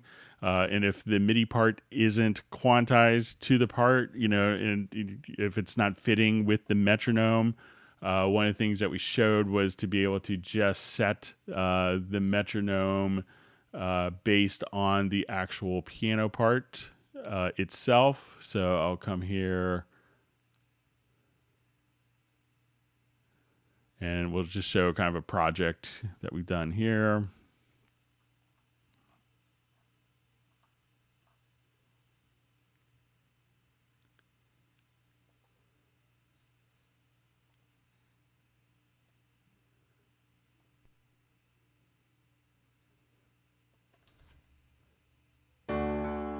So if this isn't aligned with the click track,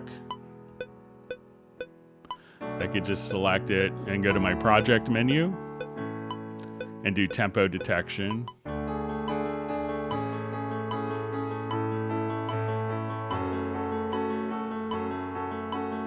And have the parts kind of automatically follow the click track there. So just try selecting the part. So make sure that you have the correct rhythmic value for your quantization there. If not, and if you're doing it kind of the basis of the piano part as the rhythmic foundation, try just going to directly to your project menu and do a tempo detection. And then that is the basis of the part. And you got the click follow the music.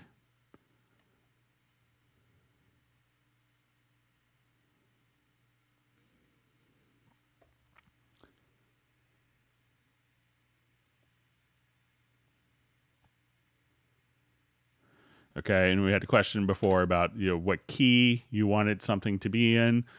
So looking at the key signature here, if you look at it in the score editor, you could just double click and go to staff to main, and you could set the key signature here in the piece. So if you wanted to be in G minor, you could just do it like that. You could also do it within the chord track.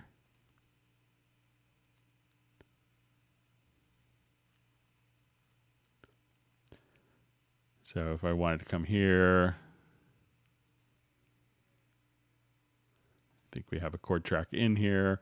But as we would start the chord track, we could have your scales defined here as well. So if you wanted to pick different scales, you could do that directly from the chord track as well for other parts.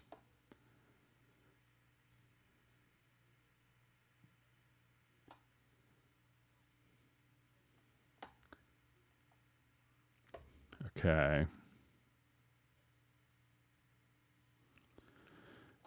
Okay, so this says, I found that sometimes when Cubase glitches on me, I need to unplug and replug an eLicenser dongle. Also, a message comes up that eLicenser is being shared between two programs within Cubase. And the question is, anyone else have this issue with eLicenser? If you make sure that you're connecting it, could be if you have, I run mine off of unpowered hubs all the time, but it could be if you are running it with a hub with other things that require a lot of power and a USB port, that it could be causing it. But I'm not sure if you're running, if you're doing a switch, like a USB switch or something like that, that may cause the issue, because the program will periodically look for the USB hub, but I haven't really run into that. But check to see, if you're running it into a hub, see if there's a powered hub, or run it into its own port and see if that makes a difference. You could always try to reinstall the latest eLicenser.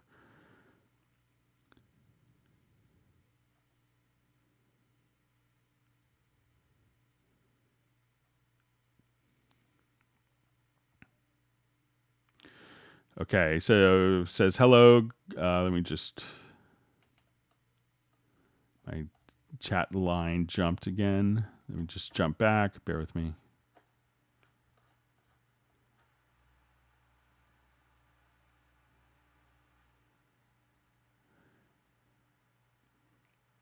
It says, hello, Greg. Could you please do a quick run through of signature track? Thank you. So if you have a signature track, so we'll just kind of come right over here. Let's see. I think, all right. So here we have our signature track. So if I'll just do a new project quickly. And let's do our signature track here. So if we wanted to have different meters, I could just come here and just say, okay, I want this to be 3/4. I want it 7/8. And let's say 4/4, 5/4. So you could just kind of, come directly here and be able to put in different time signatures. So as you do this, now if you wanted to change click patterns, so let's say,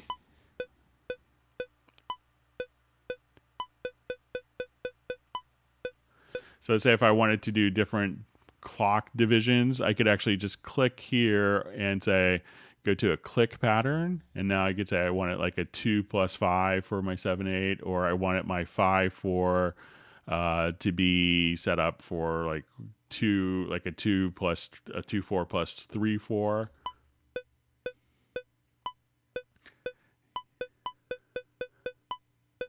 You can colorize these events as well. And now we can go straight to 4/4.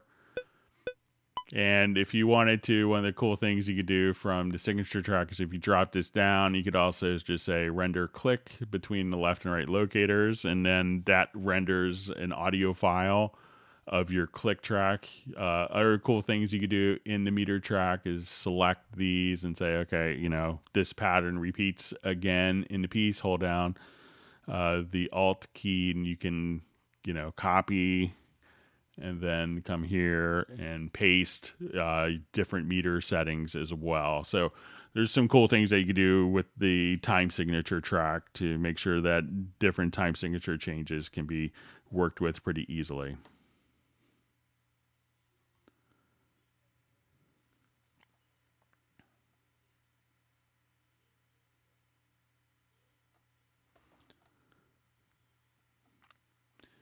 Okay.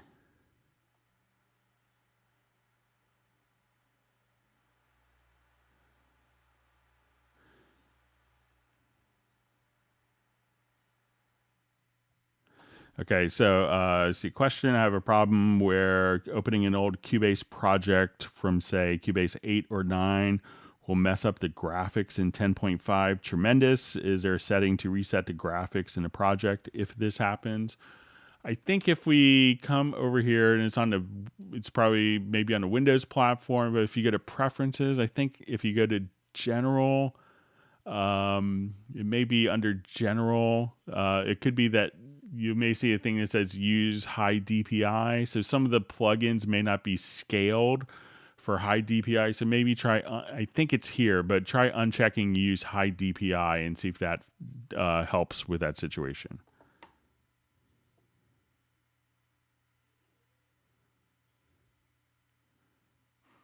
I just see a comment, Greg, can you turn on the metronome while you're reading comments so we don't get nervous when there's no sound? I'll try, but that'll probably be more annoying.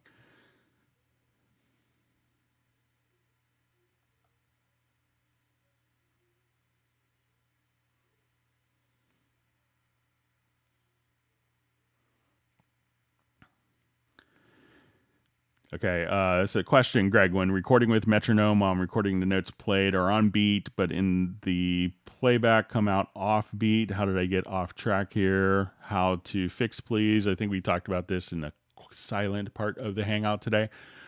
Try coming over here and try toggling the delay, the constrained delay compensation. So it could be that maybe some plugins are reporting kind of false latencies, and that could cause it like a timing discrepancy, like you described. So try toggling the constrained delay compensation and see if that does it for you.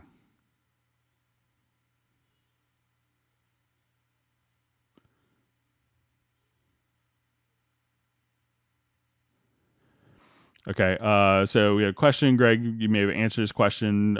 What's the difference between using an insert above the green line and using it below the green line? So if we have inserts here, we see this green line. This green line is movable on every single track, and what this means is above our pre-insert and below our pre-fader and below our post-fader. So instead of giving you kind of a fixed number of slots, we made it user definable. So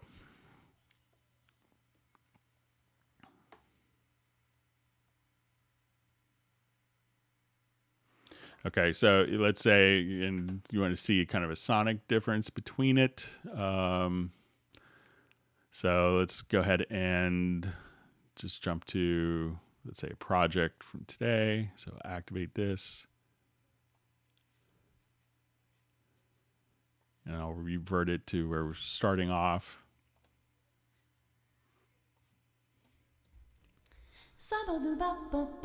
So let's say I'll just turn off my send here quickly.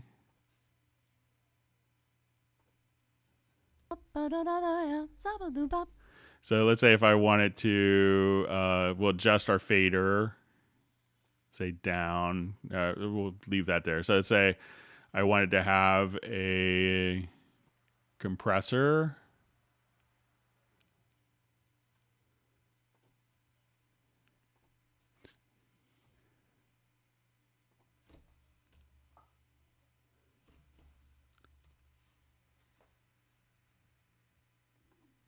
So let's say I just have a little bit of compressor there.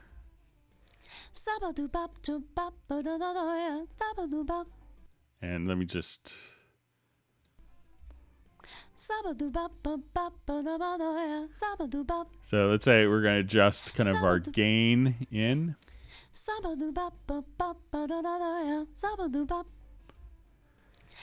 if it's pre-fader,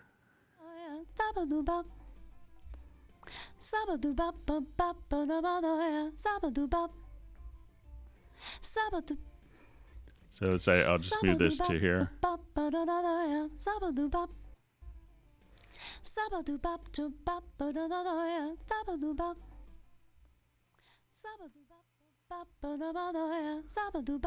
So, it may not be the best track for that, but, we could, that's will allow you to, the gain structure, whether it's, coming in before the fader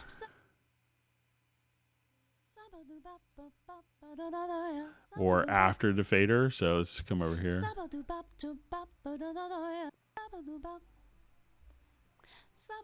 So, you can experiment with it in different scenarios, but it's just pre and post fader. So.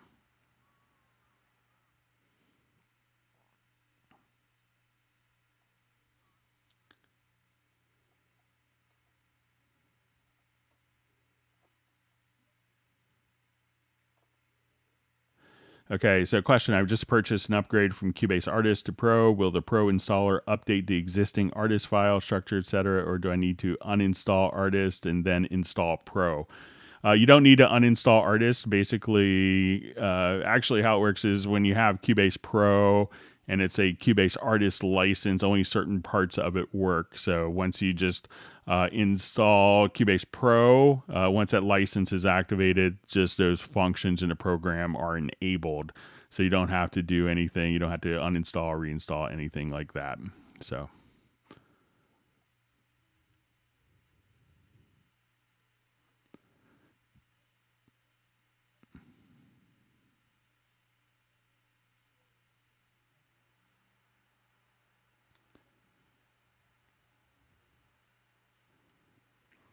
Okay.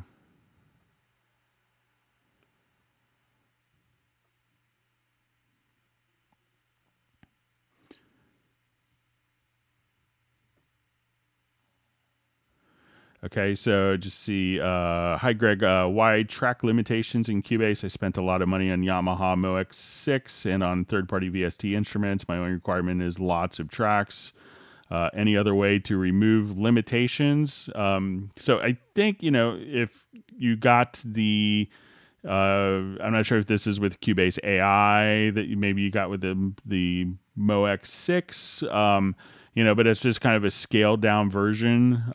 So if you get the if you have Cubase Pro, we have people running 3,200 tracks. So, and I think you probably spend a lot of money on a keyboard and third party VST instruments. And, if you need more tracks and you're running Cubase AI, I'm not sure you didn't indicate which version of Cubase you're running, then, you should invest in the Cubase as well. So,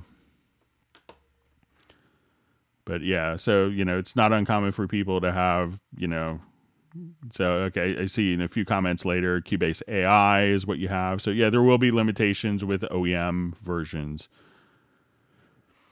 Okay, hi, Greg. Any way to freeze, unfreeze multiple tracks at once? There is a way to freeze multiple tracks, but you could just do it with render in place, which I think is probably a better approach. So let's say if I have, multiple parts here. So let's say I have bass, like I have these 3 parts and I wanted to render them. You can easily just kind of choose to do render in place, do your render settings, and just say hit render.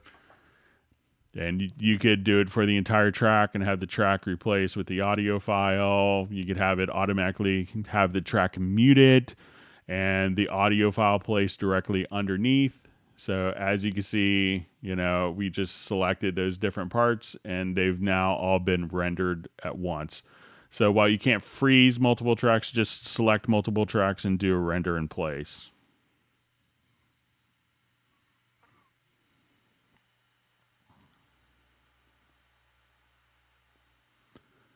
Okay.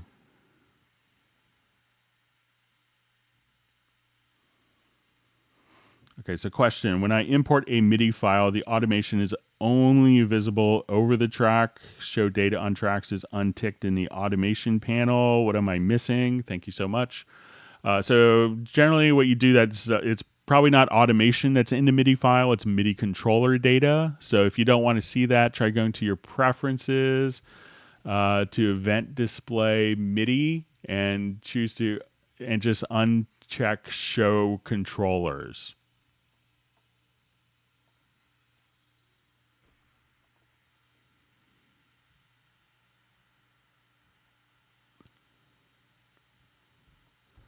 Okay, so just see, hi Greg, feature request. Can we get the nudge tool for the loop between the locators? Okay, so maybe if you could tell me what you want to accomplish with that, Terry, and you can send me an email to clubcubase@steinberg.de. So if you wanted to, so let's say if I have locators here, so you want the nudge tool between the locators. So I'm not sure if you wanted to just nudge the timeline or like nudge the event between the locators like this, or if you wanted to just trim the parts or what you wanted to accomplish. But if you could just let me know, I'm just maybe having a brain cramp. Okay.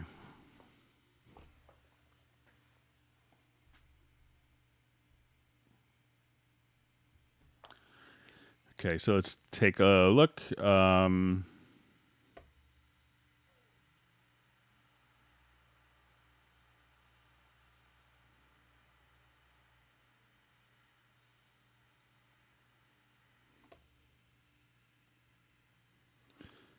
Okay, just seeing a nice comment from Scambot. Thank you so much for these again, Greg. Your knowledge and advice and hope and help helps tremendously. Is much appreciated. I'm glad. Make sure that I'm not totally wasting my time all these hours. Okay. Hey, Greg, how do I show only audio in Mixer and MIDI in the Arranger? Good question. All right. So let's say if I'm in my mix console here, and we could have this be decoupled. So let's say I only want to see audio tracks. So I'll just say the audio is only Mixer and the project window is only MIDI. So I'll just come here to make sure my track visibility is set. And then I'll just click here and I'll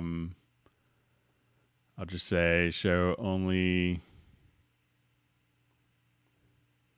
MIDI tracks. So you have kind of different visibility configurations. So here it's audio in the mix console, and on the project window, only MIDI tracks or instrument tracks together.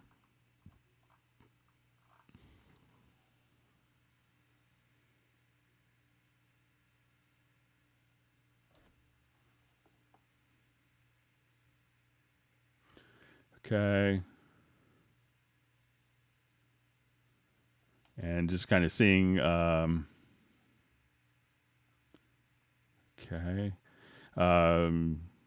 So just saying, even the artist version has track limitations. Yes. So,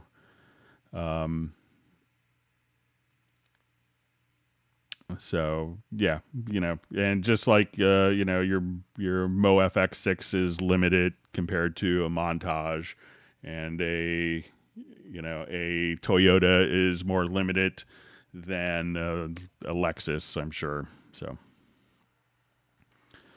Okay, so see maybe more of a confirmation from Terry between the locators, and then be able to enlarge or decrease the space between the locators and shift the locators from left to right.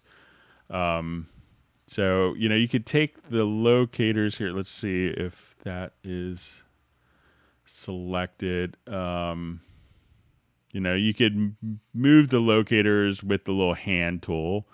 So a lot of people don't know that, but it's, but let's say if I come here, I could use the mouse scroll wheel to shift. But yeah, I can see where maybe you want to see, but you could, just nudge, and move the locators manually, but I understand kind of what you wanted to do. So I'll see if I can pass that along.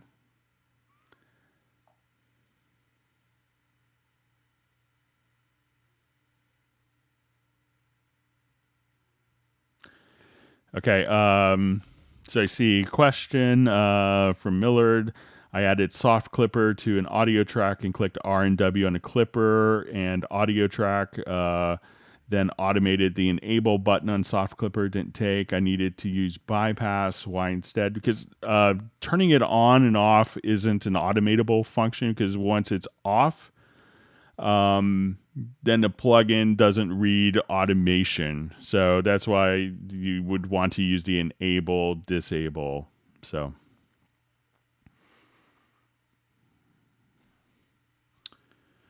okay, so I know we had a couple of questions that were sent in advance. Let me get to some of those. Bear with me. I think we got one or two of them already.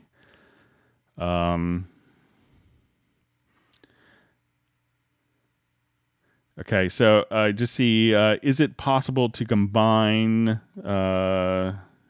jumped and ramped tempo changes while still having access to the warp function? Okay, so when we start dealing with this, what we want to do is I'll just do this in a new project.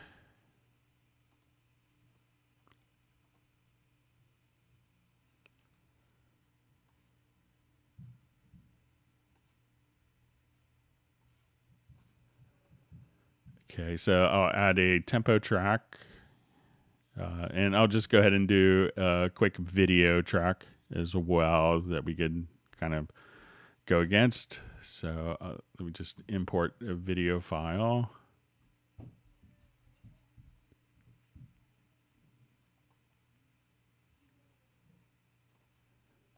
And add a tempo track. Okay, so if we have our video window here,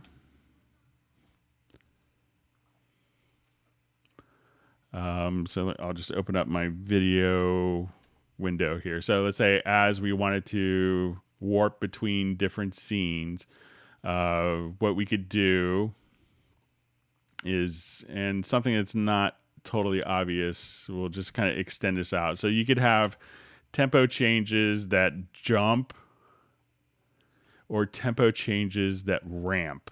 So if I have this set to ramp, it'll now just kind of gradually go up, and we could switch this to jump and it could go down. Now there's a third mode called automatic, which will kind of keep it at the previous value. So let's say if I wanted to ramp and then ramp down, we could do this. Now, if we wanted to find specific, if we wanted to cue different ways, so if we wanted to use the time warp tool. So the time warp tool, prefers to use everything in kind of jump mode, because what the time warp tool allows you to do is to say, this is where measure 7 starts in the video, and measure 9 should be right here. And this way you could just say, okay, I need to fit, from this point, and let's say from measure 9 right there to right here, I need an even number of measures. So I'll just kind of zoom out. And so say from 9, I need this to be 16 measures. So I would move measure 16 right to that point, and it would put in tempos that would automatically work between those. So you could pick kind of different cues and have those tempos work based on the visual elements, but there isn't a way to kind of automatically do that because for that to work, you really, when you're doing time warp, you really need it to be in jump mode to get to very specific points in time without it. Once it's entered in, however you can, I think you could just kind of come here and put in, let's say, maybe another dot. Let's say if I come here, I'll take my grid off and switch this to ramp. Once it's been done, you could do kind of a gradual tempo change right to that specific area as well. Okay, so we had a question. This was asked in the last stream as well. It says, I asked you about putting a pre-fader send on a track and still hearing the send when the track is muted. You showed me a preference setting under VST to uncheck. Mute pre-fader sends when mute or something like that. I've tried doing that and I'm still having the issue. So let's jump back to our other project.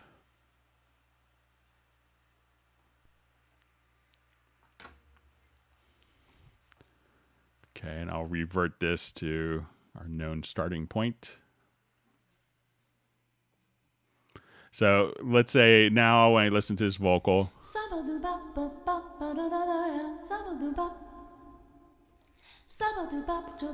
so we have reverb on it, we have a revelation reverb, and we have this as a send, and we want this send to be in pre-fader. So the question was that, when it's in pre-fader and we mute, that we could still hear.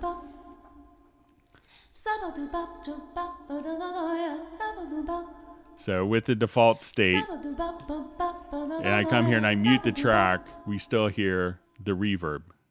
So it will loop.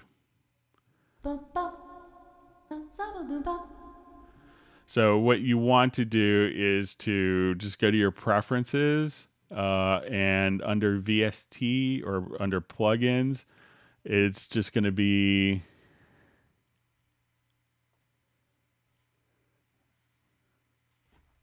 we'll just come here, and by default, this is kind of the setting. So I mute the track. You still hear the reverb going through.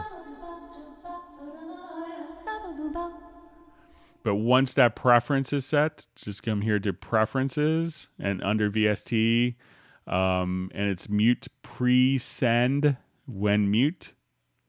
So now as we do this, I mute, and now you don't hear the pre-send reverb.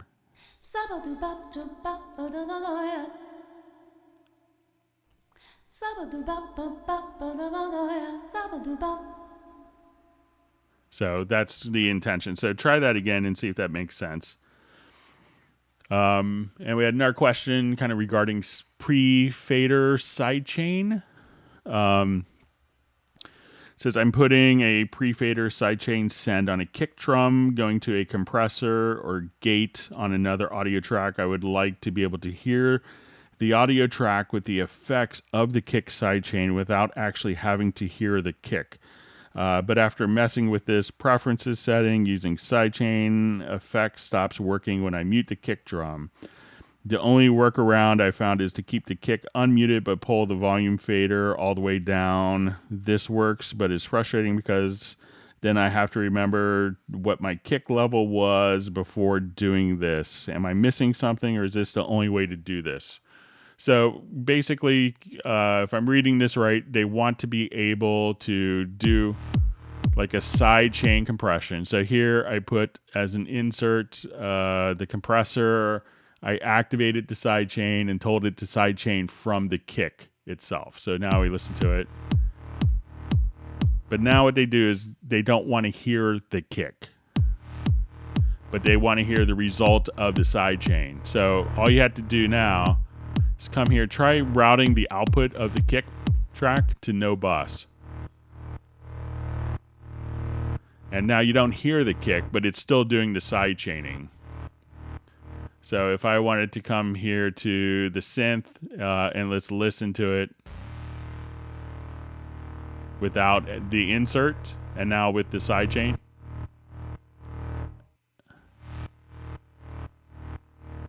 So now as soon as I come here to the kick track and I set to the stereo out, we hear the kick. But just set this to no bus. And it's still feeding the sidechain, but we don't hear the kick.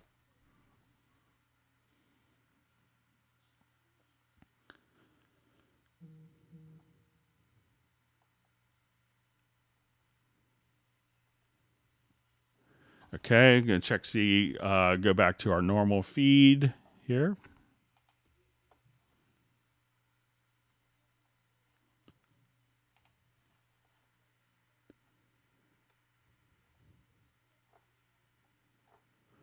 Okay.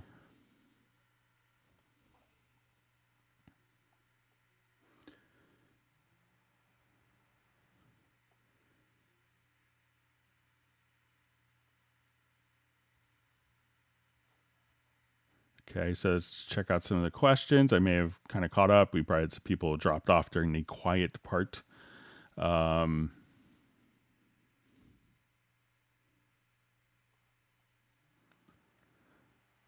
Okay, just scrolling back up.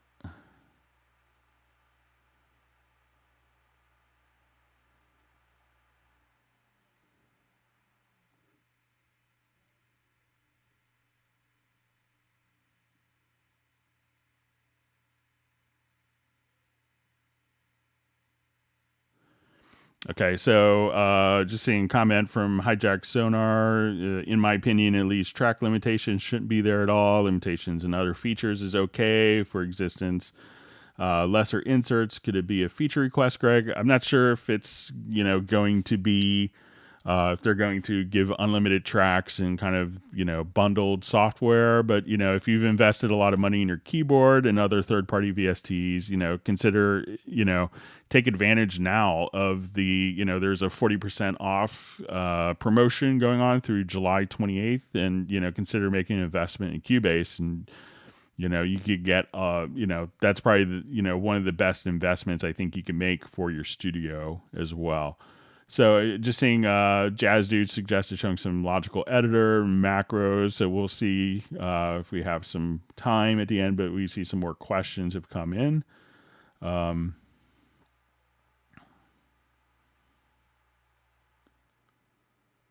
Okay.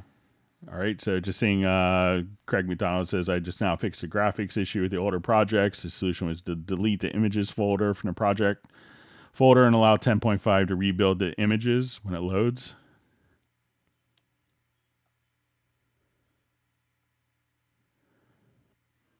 Okay. So hi, Greg. Getting to grips with Logical Editor. Under what circumstances would you choose Project Logical Editor? All right. So let's come up with some scenarios here.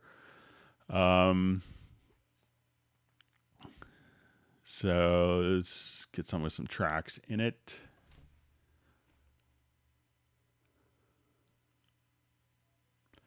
All right. So let's say I needed to do naming conventions for someone.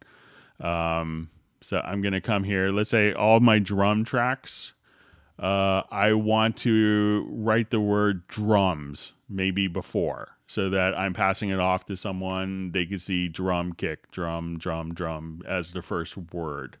So the Project Logical Editor will allow you to do, it's kind of a Boolean editor, but we could think of it more as working, not just on MIDI data, but, doing automation, naming colors. So there's a lot of great stuff we could do. So let's say I wanted to take, let's say our container type is equal to track, and the condition is we're going to set a property is set to event is selected. And we want to be able to go to name, and I may have to play around with this. So let's say and we want to prepend drum.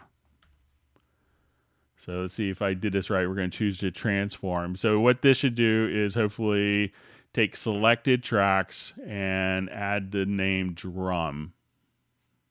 Okay. So let's say if I wanted to undo that, I'm going to say drum and space. So now all of my selected tracks, I'll come here and name them drum. So now we've prepended it. We could also replace. So if you have different naming conditions, like I've seen some producers hate kick as KIK and they want it to be BD. So you could say replace KIK with BD, or remove numbers or add date to naming conventions. So let's say I have all these tracks that are named drum. I could come over here and also do something like you want to say name contains drum. And what we want to do to that is set color, set to a fixed value. And now if the name of the track contains drum, make it red, or make it,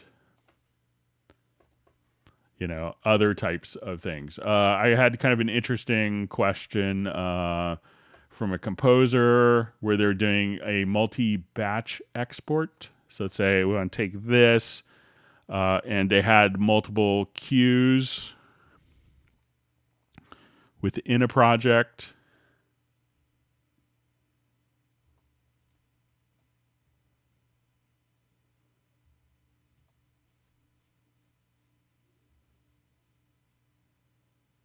And what they wanted to do is to take each of these cues, and they had cycle markers. So I'll come here and let's just add cycle markers to each of these events here. Okay, so I'll just do a new marker track.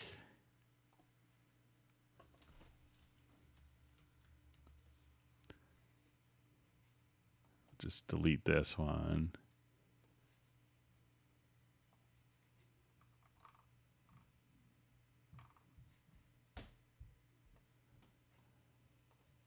Okay, so I'm going to add a marker track.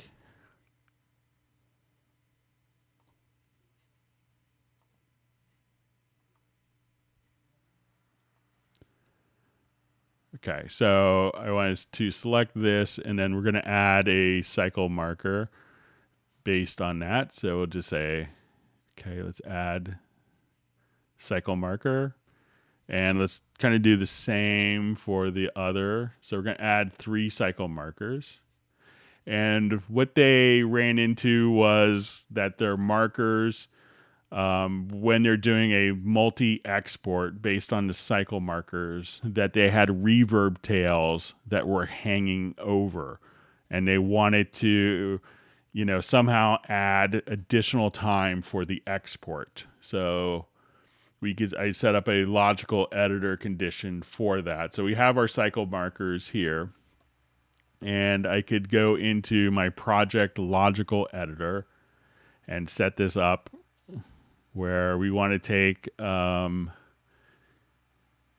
let's see, our media type is equal to markers, and I wanted to change length, and I wanted to add, and let's say 2 seconds. So I could just come right over here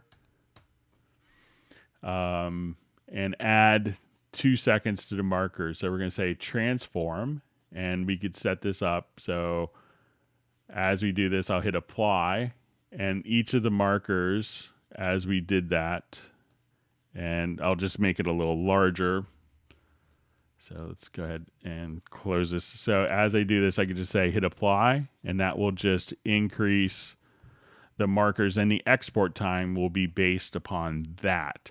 So those are a couple things that you could do kind of in the project logical editor. And when you're learning it, you could always just kind of, come up with some different things. So let's say if I have also, look at some of the presets. So I wanted to take all of the tracks, and let's say all of the tracks are in musical mode. So I can say we want to take media type is equal, or container type is equal to track. And what we want to do is, I think it's under track operation, time domain, and we could just say toggle. So now I could take all the tracks, and now they're all in musical mode. I could just switch them all to linear mode. So kind of more, I have a weird condition that I want to fix. That's where you could do a lot of stuff with the project logical editor. Okay.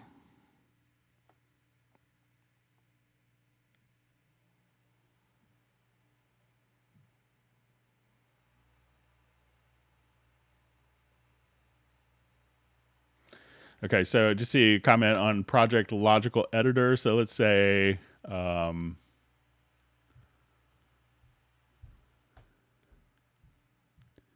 just find, so let's say if I want to do this with Schubert piece here.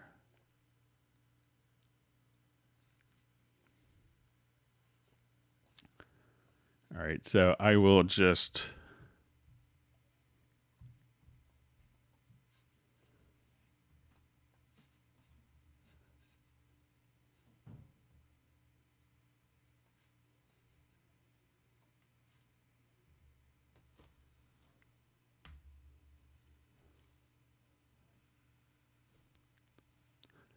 and I'll just set up a quick, so, if you want to get to the point where you wanted to do just a quick, so, if you felt that doing that added more tracks than necessary. So, really what you want to do is, let's just say I'll delete this, and I wanted to do, I could just select the events here. And then if we go into render in place, I can just go to my edit. So just have our tracks selected.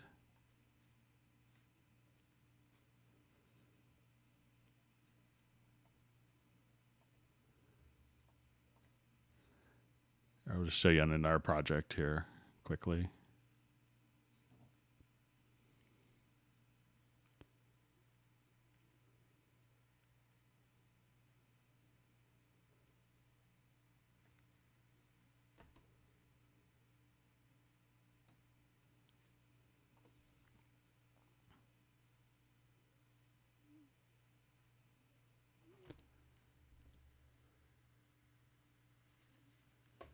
You know, so if you wanted to just come directly to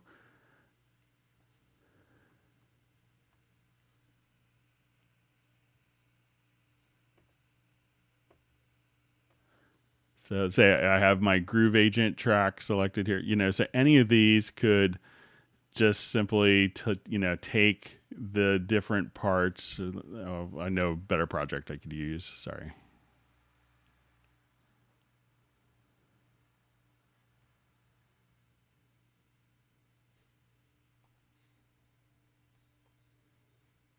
Just open up this one. But if you actually select a part, you could have the part replaced automatically. So, sorry, just trying to find this one project.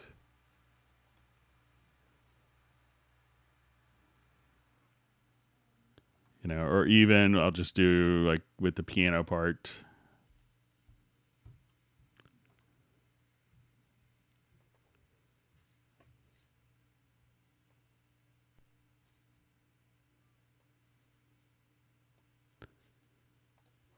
And you could do this for multiple parts as well, kind of the same exact way. But I have my piano. I select the piano.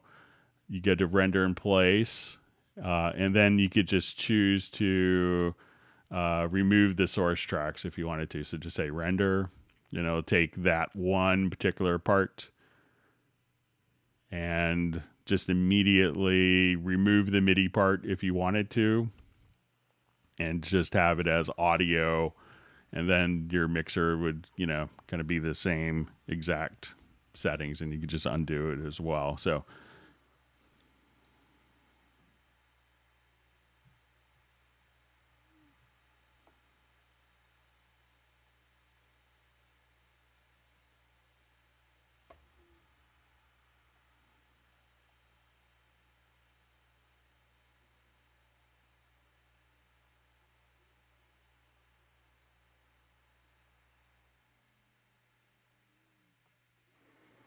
okay, so just see a question. I wish Steinberg would support logical editor programmers and share their results with us. This would speed up our workflow. We could also use the MIDI button devices to fire up the macros. You know, so if you want to send like a screenshot of logical editor functions you have, I'd be happy to build them and pass them along. You know, we can see if we can get it included in the next build. So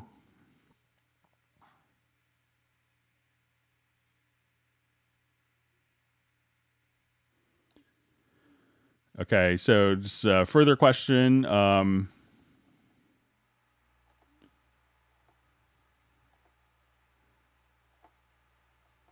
We just jump back. It says, further to my question, I've unchecked show controllers. I can hear and see the automation moving the mod wheel, but there is nothing showing in the automation lane for CC1.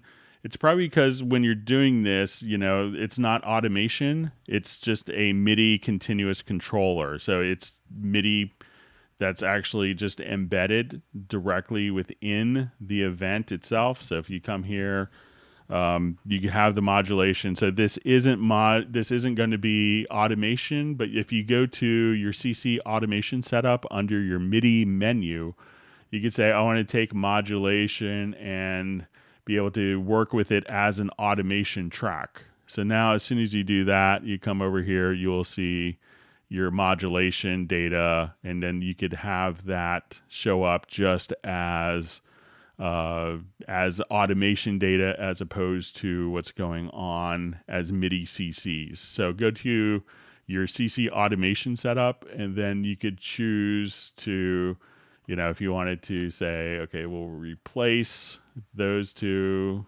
So, you could come over there and then have those kind of coalesce. So, so it's not modulation data, it's MIDI continuous controllers that are within the part, and you may need to break it out as automation. So, because the MIDI file itself isn't going to have any modulation, there's no provision for that within the MIDI file itself. So just come over here and work with the CC automation setup, and then you could take different MIDI controllers to different and have that work on the modulation lane as opposed to the MIDI continuous controllers there.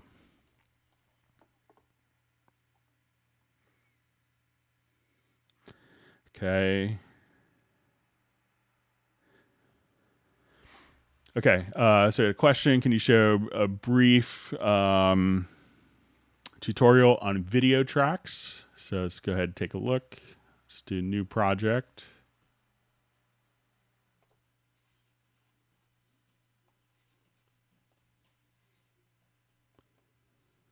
So when you have your video tracks here, we can, we'll just import a quick video file again.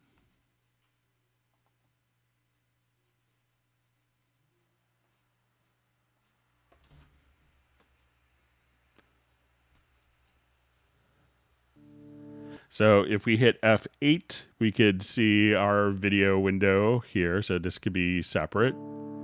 Now, as we want to navigate, we can navigate quickly, see the video events. If I have, let's say if I wanted to do kind of mute this and I want to do like a horrible soundtrack, and I apologize, I'm not a composer at all, but let's see if I can find kind of a magic pad shop, play one note kind of patch.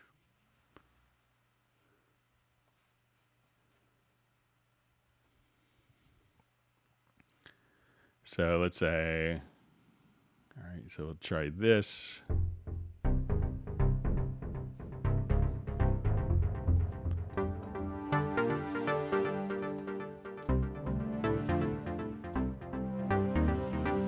So if I wanted to just do some horrible composition here, I'll just hide the pad shop. So let's say if I just wanted to do quick.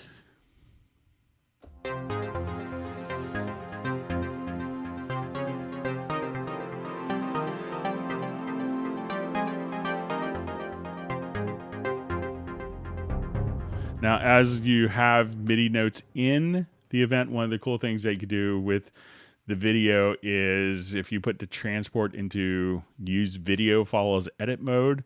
Now, as soon as you go to move a particular note,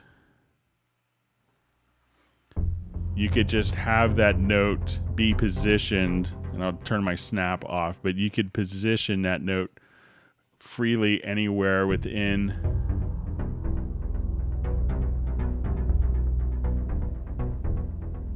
and just simply have that. So I'll just turn off my snap point so you can move that particular note to come in at any point in time. Other things that are kind of interesting with video is that we're added in 10.5 was if we wanted to go, let's say if we have our video player open and we go to the studio setup for the video player here, you could choose to add time code. So if you say, okay, I wanted the time code to be in the left hand side, we could just automatically have the time code kind of embedded and burned in. And as we work with this, if I wanted to just, have my left and right locators set, at this point, what you could do is just export video, and as you export video, it would just automatically export only that particular region of the video with all of your audio and scoring. So there's a couple quick things you could do with some of the video stuff.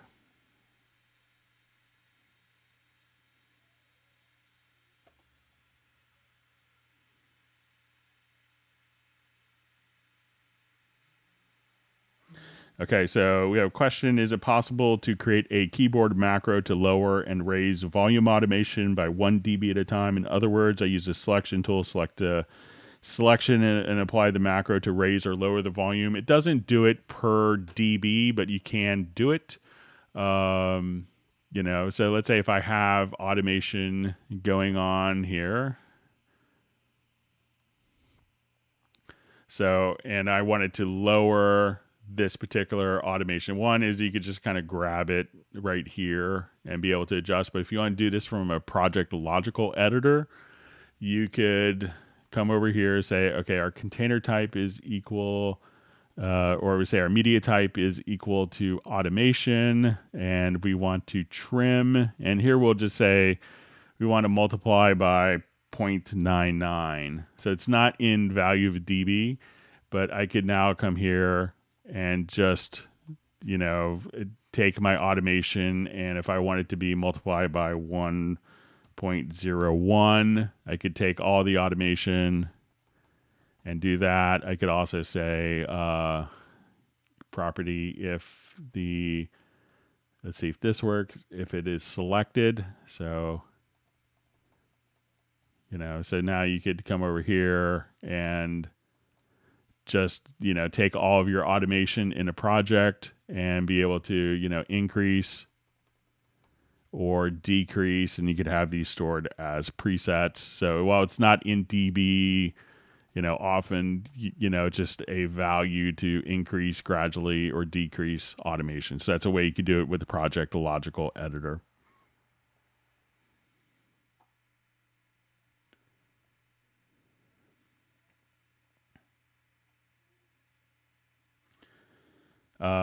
So, hey, Greg, I got Cubase Pro, but I have Groove Agent SE. How much I have to pay to upgrade to Groove Agent Pro?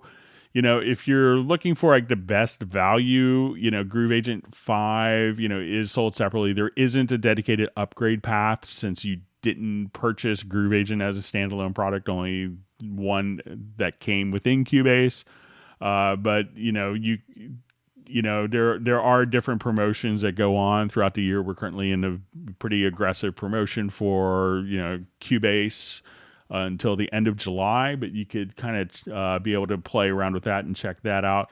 But check out the, Groove Agent is in Absolute 4, which gives you, the Grand. It gives you, the Hawaiian Symphonic Orchestra, as well as a bunch, the full Groove Agent and a bunch of other instruments. So I would check that out and look for like maybe a deal on that as different promotions come out throughout the year. But right now you can purchase Groove Agent Pro, but check about I would investigate maybe looking at the Absolute 4 collection and look for different promotions if you wanted to save some money on that.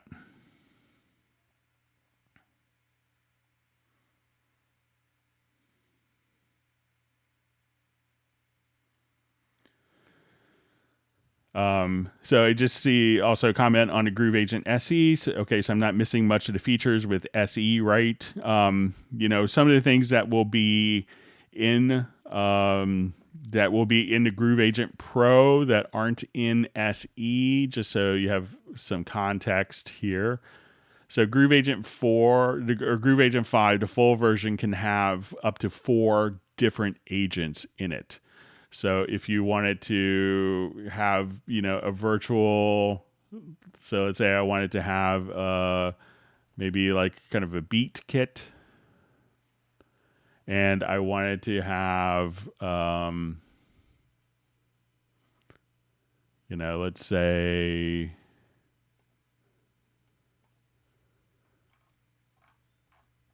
like an acoustic kit.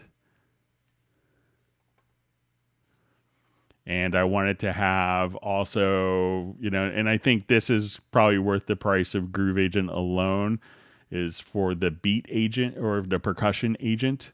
So if you wanted to come here, you could just think like Disco Craze is pretty amazing. So at this point, you could have multiple agents. On the beat agent kit, you will get a performance option so that you could do note repeat functionality. So having kind of, more patterns So the Groove Agent SE gives you 16 patterns. This will give you 128 patterns, but being able to kind of have, multiple agents simultaneously. So if I wanted to come here, let's just say I wanted to have more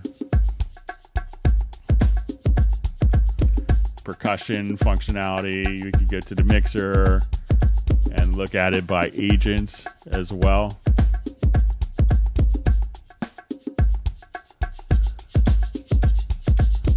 So now if I want to go to patterns, I could bring in different shaker patterns, have different levels of complexity.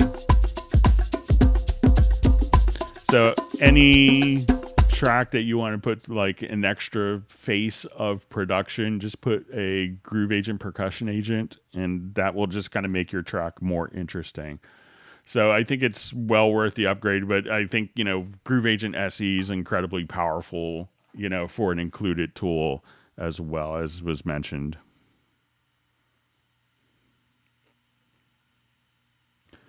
Okay, so I just see, Gareth, is there a way I can fade in and fade out videos I import into Cubase?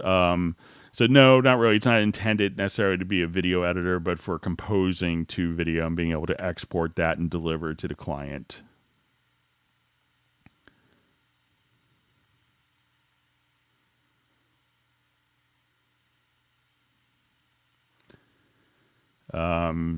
So I just see a comment on doing logical editor presets, and Hans Zimmer and Junkie XL pay guys to do this for them. I know they do have guys do it for them, but Hans and Tom are very granular with their use of Cubase, and they often make their own logical editor presets. I just helped out Hans a couple weeks ago with one. For his team, but yeah, but those guys, they don't just necessarily, they get into the nuts and bolts of it as well.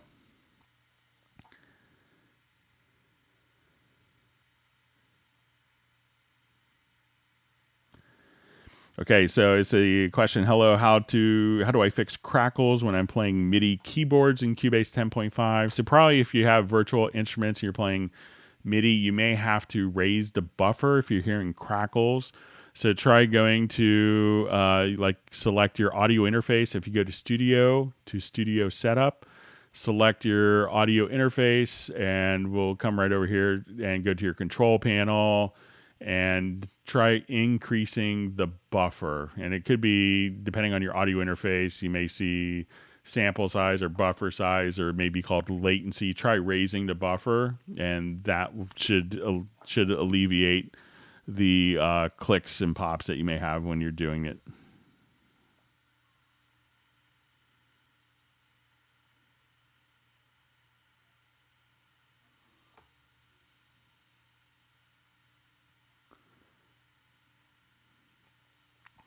Okay.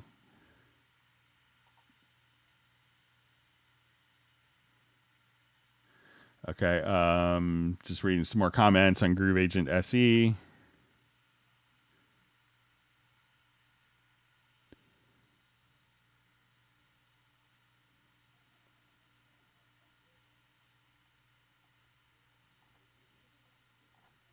Okay, just going through some comments. My timeline just backbone. My timeline just moved, so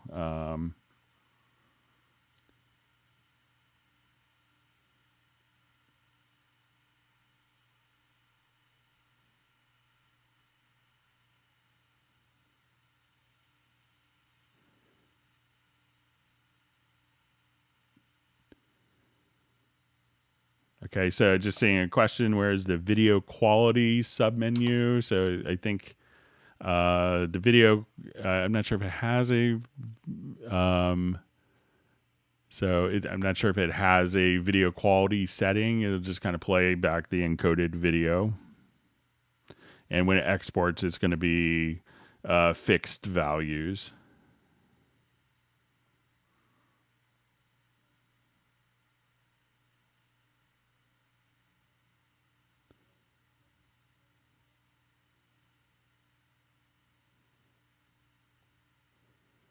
Okay, just reading.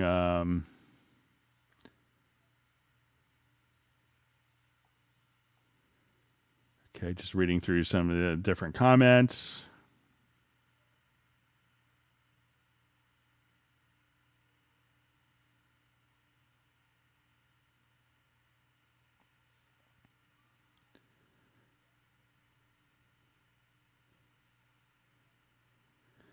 Okay, just see a comment. Thanks, Greg, for your continuous hangouts. If I could just remember all the useful tips, tricks, and hints. And that's why we do kind of the index, so you could always refer back to it. All right, so just looking through comment. Someone's referring something to Jazz Dude wrote. And seeing more comments. So if you want to, have additional, about programmers for Logical Editor, if you want more stuff, just let me know. And if you want to send pictures of stuff you've done, or if there's stuff that you want to be included, I could probably do a bunch of new presets and pass them along. All right.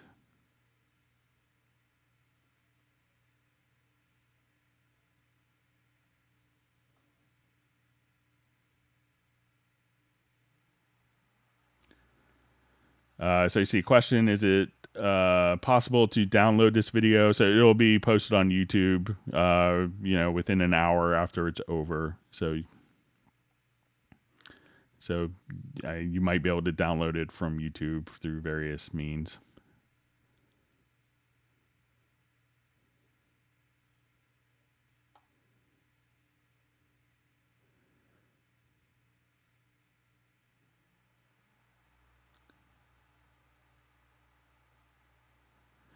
All right.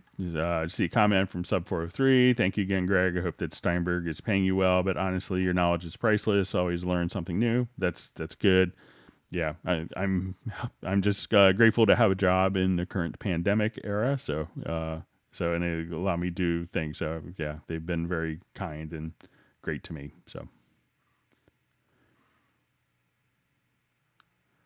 okay, just going through some more comments here.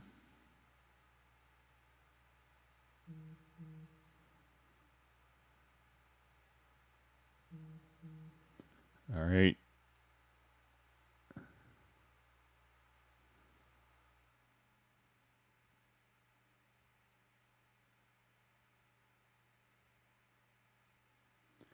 Okay, so I just see comment warping audio like Ableton. I'm an Ableton user, but I want to move back to Cubase. It'd be great to see how to move from Cubase from Ableton, which features transfer over, etc. So like if you want to do warping audio, it could be pretty straightforward for just placing things in musical mode without having to do all sorts of convoluted things. So I'll just revert this project quickly. I'll show you a couple.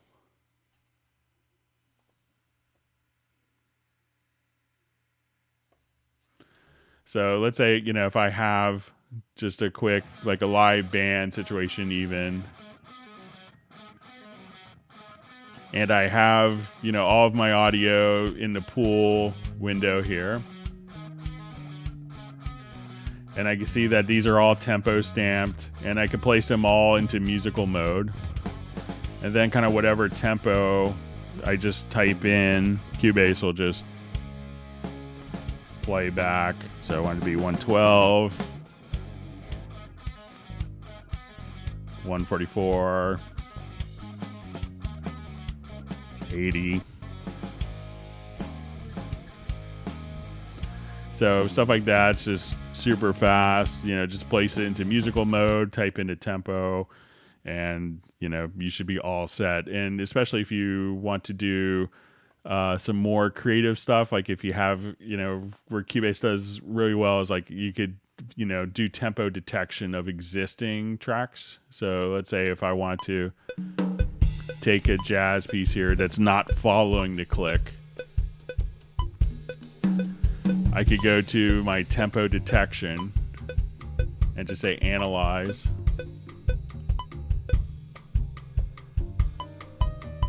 And I'll just do a quick offbeat correction. And now Cubase has figured out what the tempo is of that particular part. So I will come here and define the downbeat in my signature track.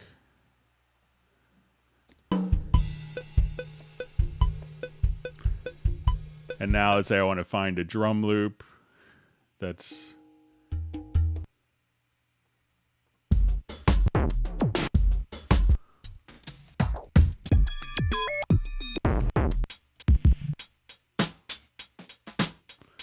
so I could just drag any drum loop into the project and place that drum loop into musical mode, like from the info line.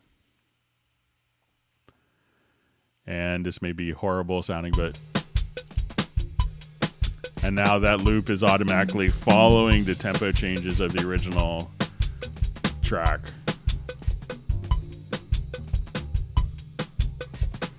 Kind of just that easily. So, so getting audio to kind of warp and magically fit and follow tempos is quite easy inside of Cubase.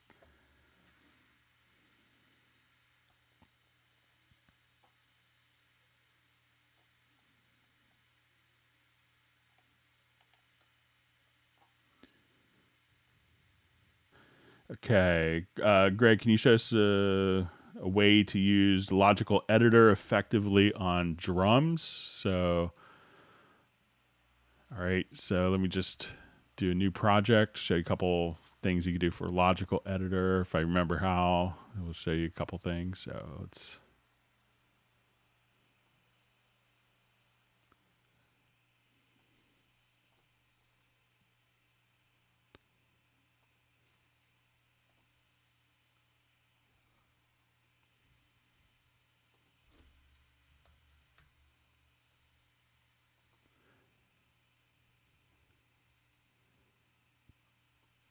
And I'll go ahead and just kind of drag over a pattern here.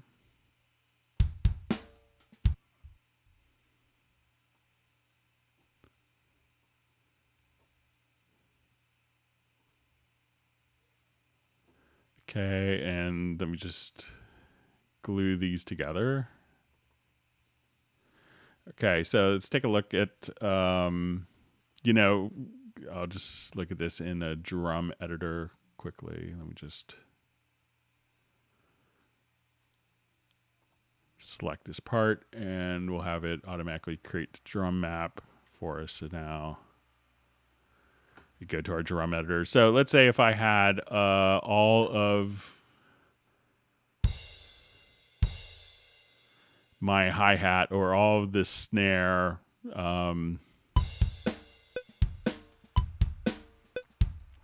so let's take a look at some stuff you can do with the logical editor. So let's say if I want to take D1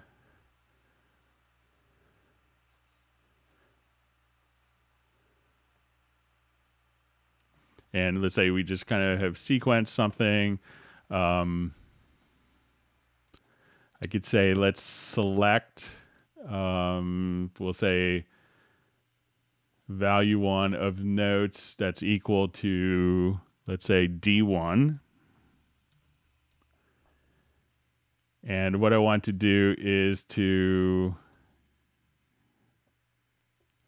let's see if I can remember how to do this. Position is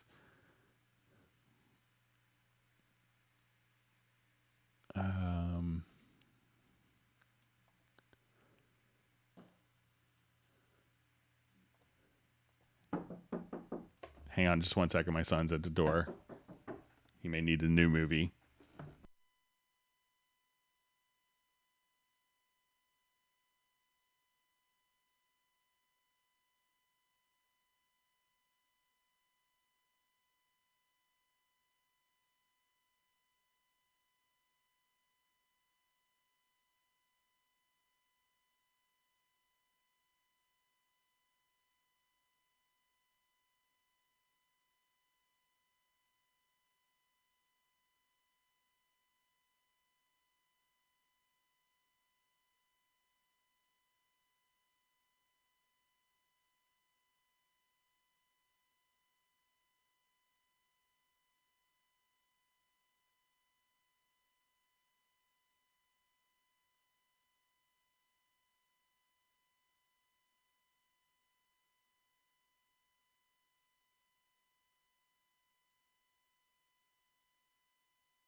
All right, I'm back. Sorry about that.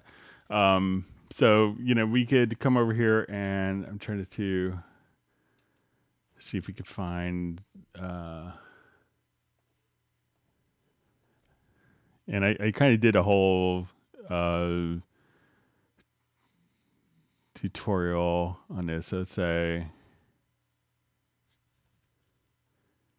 on with different drum editors, I'm kind of probably having a bit of a brain cramp right now. But you could do stuff like, take every other note and increase the velocity by 10 or decrease by 10. Take notes that are like, on beats 2 and 4 for a snare and select those for quantizing within a certain range. So those are some of the quick things you could do with Logical Editor for drums.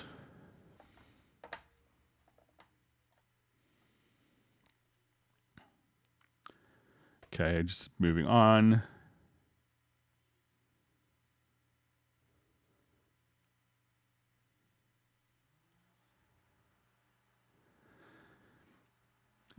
So I see a question, let's see, or a comment from Gareth. Let me just see.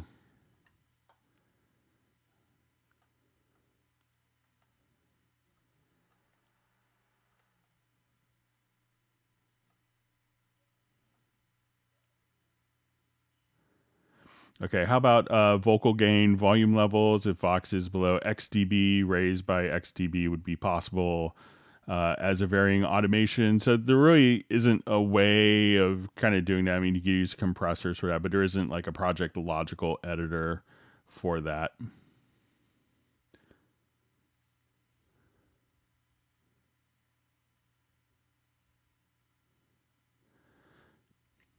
So I just see a comment from Oren. Good to see you. How do I find and use the index of Cubase Google Hangouts that you've been talking about? So all of the each Hangout is indexed in the first comment. It's pinned to the top. So.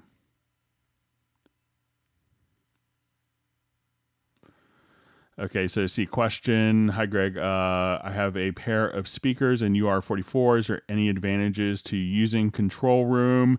I'm a bedroom producer. Thanks. I think there's some of the things that I would use a Control Room for if I just had one pair of speakers. I would use it for dimming and also for mono down mixing to make sure, because so many people listen to music tracks on their phone. So I would definitely use it for those things. And there's also additional functions that you could get into, but having kind of, being able to dim your music, being able to have also, Control Room and meters together, I think that's a really great thing. So there's a lot just for having a separate volume path that's independent of the gain structure of the mix console. So I see a lot of people when they're doing a project, they may use their master fader as their volume control. And then if they have that down because their speakers may be up too loud, when they export, they kind of drop the volume there. So drop the volume in your Control Room, and that's a much more, makes a lot more sense for being able to think of that as your monitoring level as opposed to the gain structure of the mix.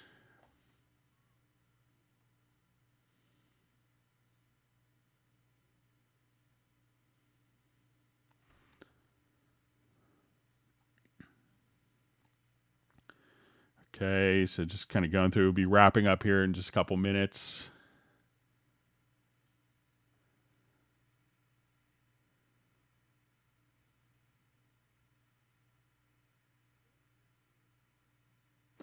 Okay, so to see a question in the inspector, while using live transform to follow quarter scales, why are 3 options that are grayed out? So let's take a quick look. I will add chord track.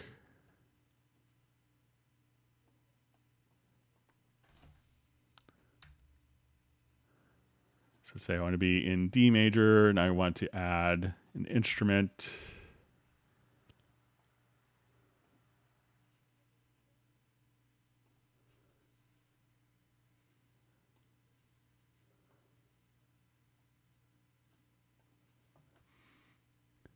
Okay, so let's just say now I want this track to automatically follow the chord, follow the scales. So I will come to the chords here and we'll do our live transform. So, we could have it set to chords. So now I could only play within the chords.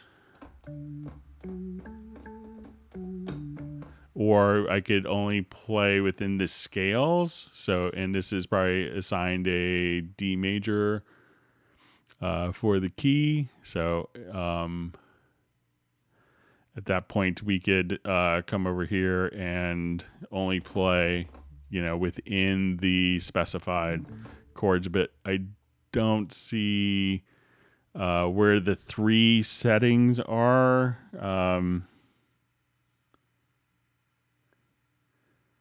So, and some of these options are grayed out, maybe just when in live transform mode. So you may only have access to some of these while while you have chord pads, or some of the settings can be just for voicings when depending on settings within the chord track.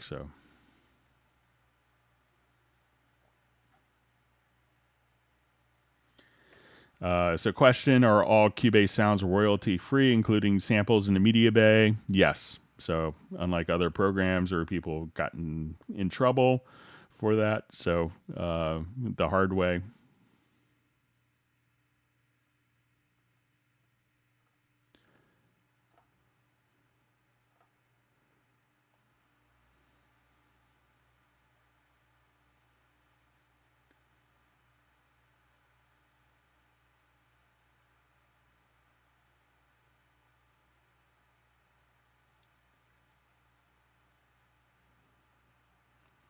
All right.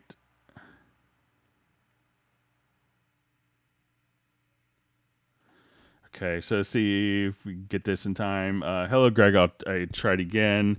Is there a logical editor question? Is there also a chance to select lowest note in a MIDI part with an ARP chord progression? So let's say I come here and I have I'll choose to turn off my live transform, and let's go to my MIDI inserts, and I'll just put on a quick arpeggiator. So let's come here. I will just record this.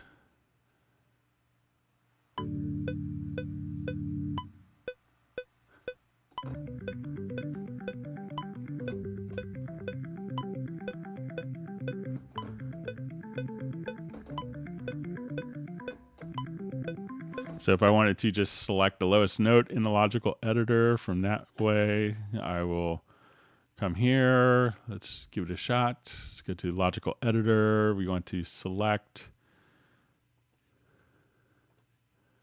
and we will say value 1, and we want this to be, I think, let's say,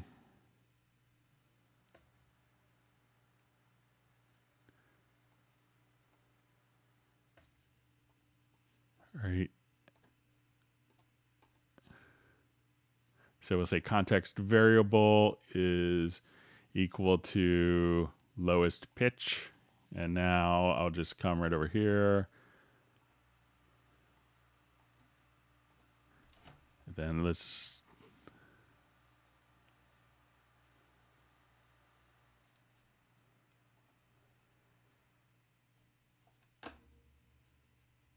okay, so let's just say we're going to select type is equal to note, and our context variable is equal to lowest pitch. And then I'll just come here, hit apply, and we can see the lowest pitch was automatically selected.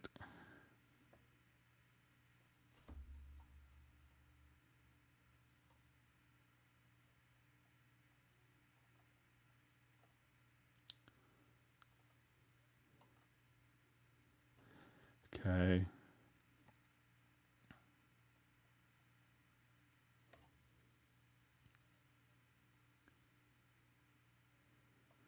seeing some more comments on the control room. And I think we're just about going to be at kind of wrap up time. Otherwise, we'll lose all the closed captioning that YouTube is kind enough to do. I apologize quickly for the little silent part. I'll try to be on top of that. And I appreciate Agent K for sending me an email that kind of popped up on my screen, letting me know. So I appreciate that. Sorry for the inconvenience. But we'll be doing the Hangout again next Tuesday. If you want to send questions in advance, send them to clubcubase@steinberg.de. I want to thank everyone for the great questions and great discussion, and we'll see you next time, and please stay safe and healthy and have a wonderful weekend, and please take care. Goodbye.